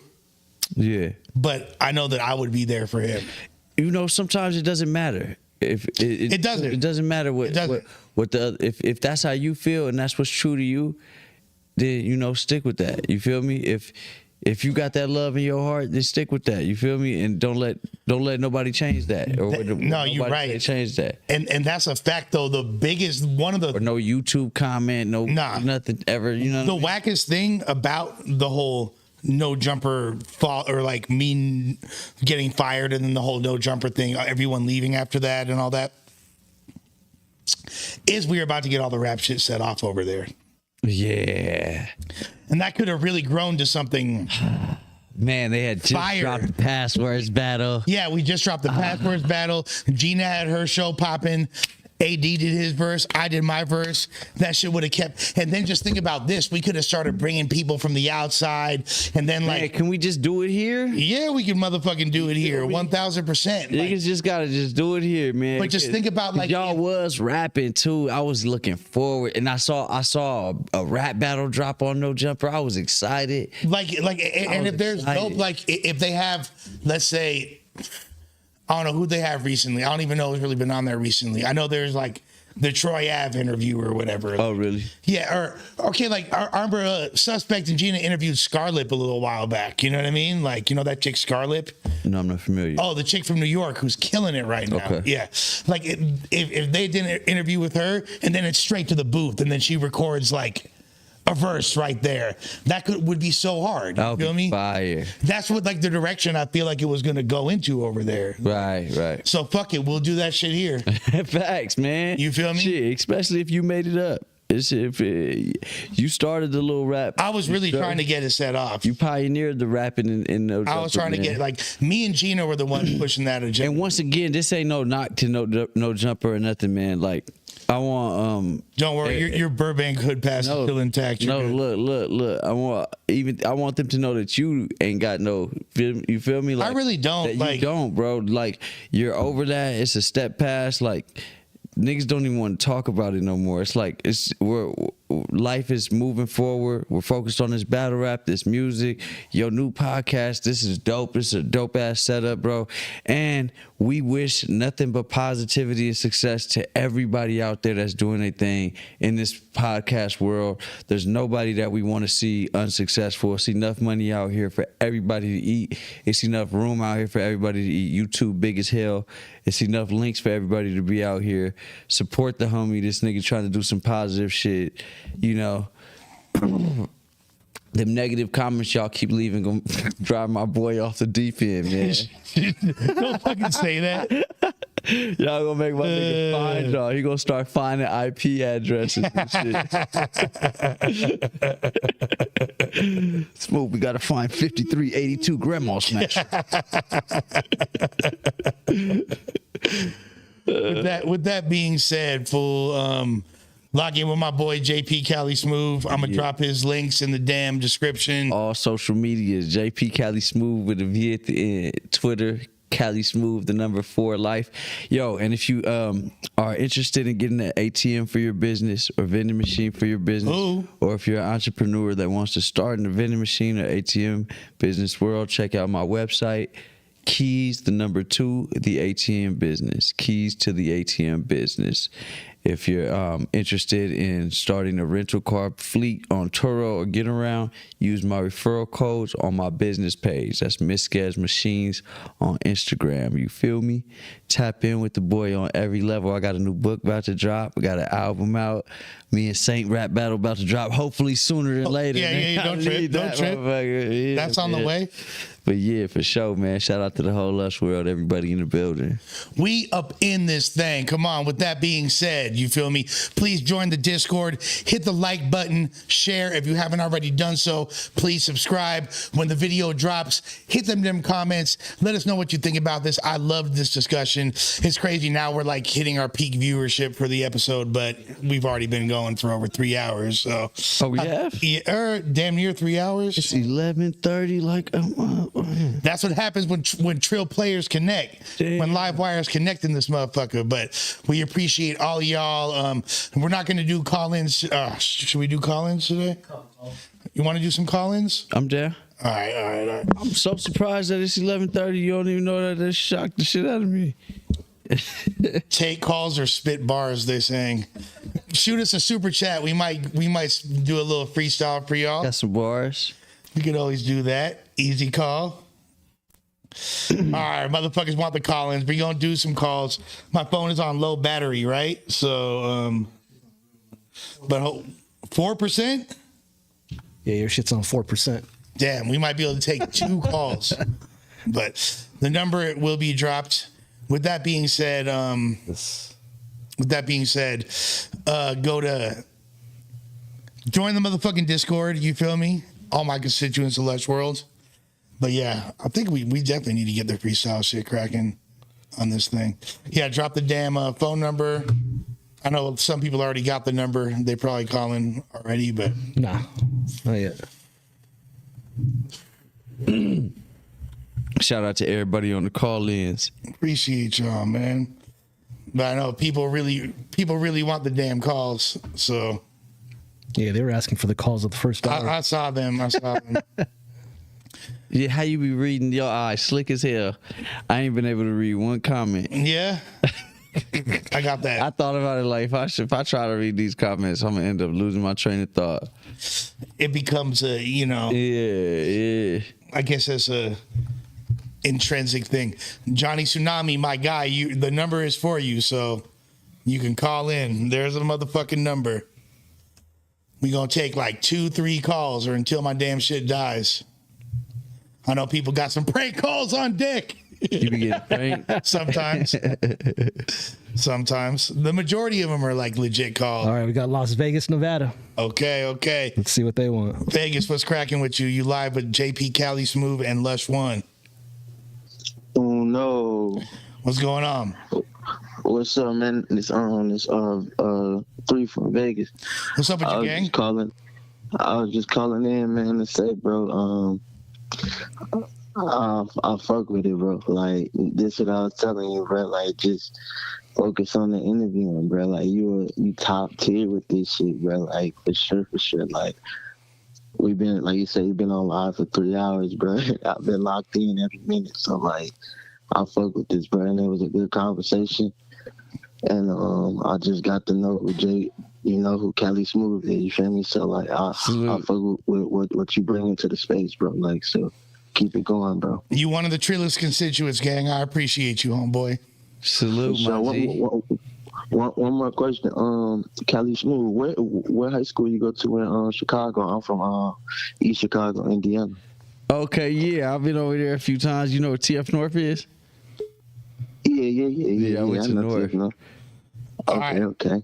Yeah. All right, man. Appreciate you, homie. Yes, sir. Stay logged in. Bot Mafia, baby. What was outside? Ontario, Canada. I'm sorry, Ontario, California. You live. What's going on? You live. You on Lush Worlds. All right, we got fuck, kill, marry. Fuck, marry, kill. Game. Let's go. Yeah, fuck, marry. All right. Look, we got Madonna at the age that she's at right now. Okay. We got Big Lizzo. Okay. We got Lupe. Oh, Come on, bro. Oh yeah, I'm gonna let Lush handle this one. yeah, I'm gonna turn off my mic for this one. I am going to. It's a money play at this point. I was just gonna say, look, 2 of those are the bag. Yeah, like 2 of those, like it's like, I love you, Lupe. Shout out to Crib Bag and all that, but yo, 2 of these I could possibly be rich forever. Yeah. And look, I'm a fuck Lizzo. All right. a phrase that I never thought would be uttered from my lips, and I'm gonna tell you why I'm a marry Madonna, because she is clearly the closest to death. So all I got to do is creep into that will. Oh my God, it's so terrible. Imagine being Madonna's like grandson hearing this. No, hey, I would fuck Madonna for free. You feel me? I might even like. Nah, probably not for free. I'll be me and Tupac are Eskimo brothers now. Nah, real talk. You in the club with Pac. Yeah, fucking it. And Madonna, if you could get past the hands, she damn near looks like Kylie Jenner now. Like they've been giving her, but I don't want to. Honestly, I wouldn't even say I would fuck Lizzo. I would like masturbate inside of her. Oh, my eyes are closed. I'm thinking. I'm thinking about Meg Thee Stallion. How do you kill Lupe? You execution style? I don't want to kill Lupe. I don't. Honestly, I should just marry Lupe just so I don't have to kill her. You feel me? Like, because I don't want to kill Lupe, man. I don't want to do it.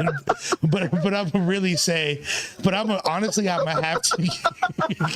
I don't want to. I'll marry Lupe to save her.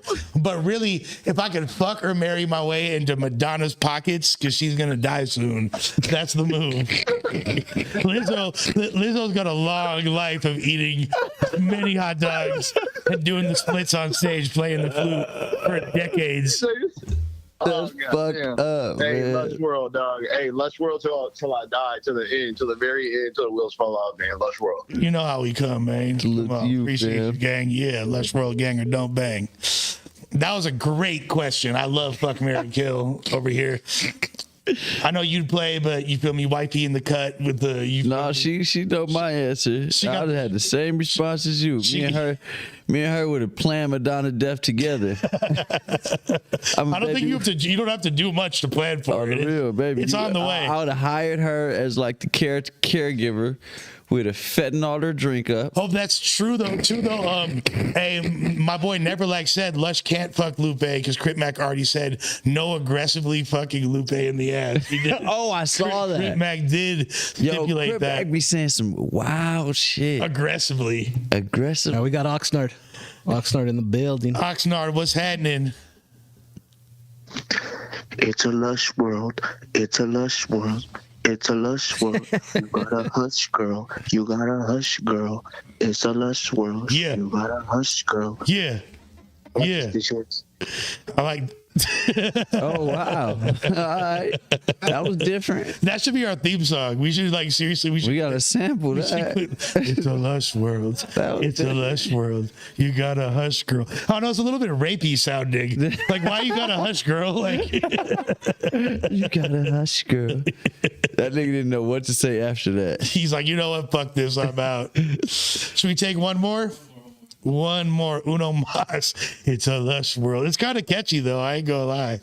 It was different. We won't forget it. Is that the hook of the you and Wiz Khalifa song? You got a hush girl. We gonna sample do that. Oh, that's a new hood anthem. Final call. Where you at? This is your last chance. We got Moves the Bust. We got Wisconsin. Wisconsin, you are live on Lush World. What's cracking? Wiz.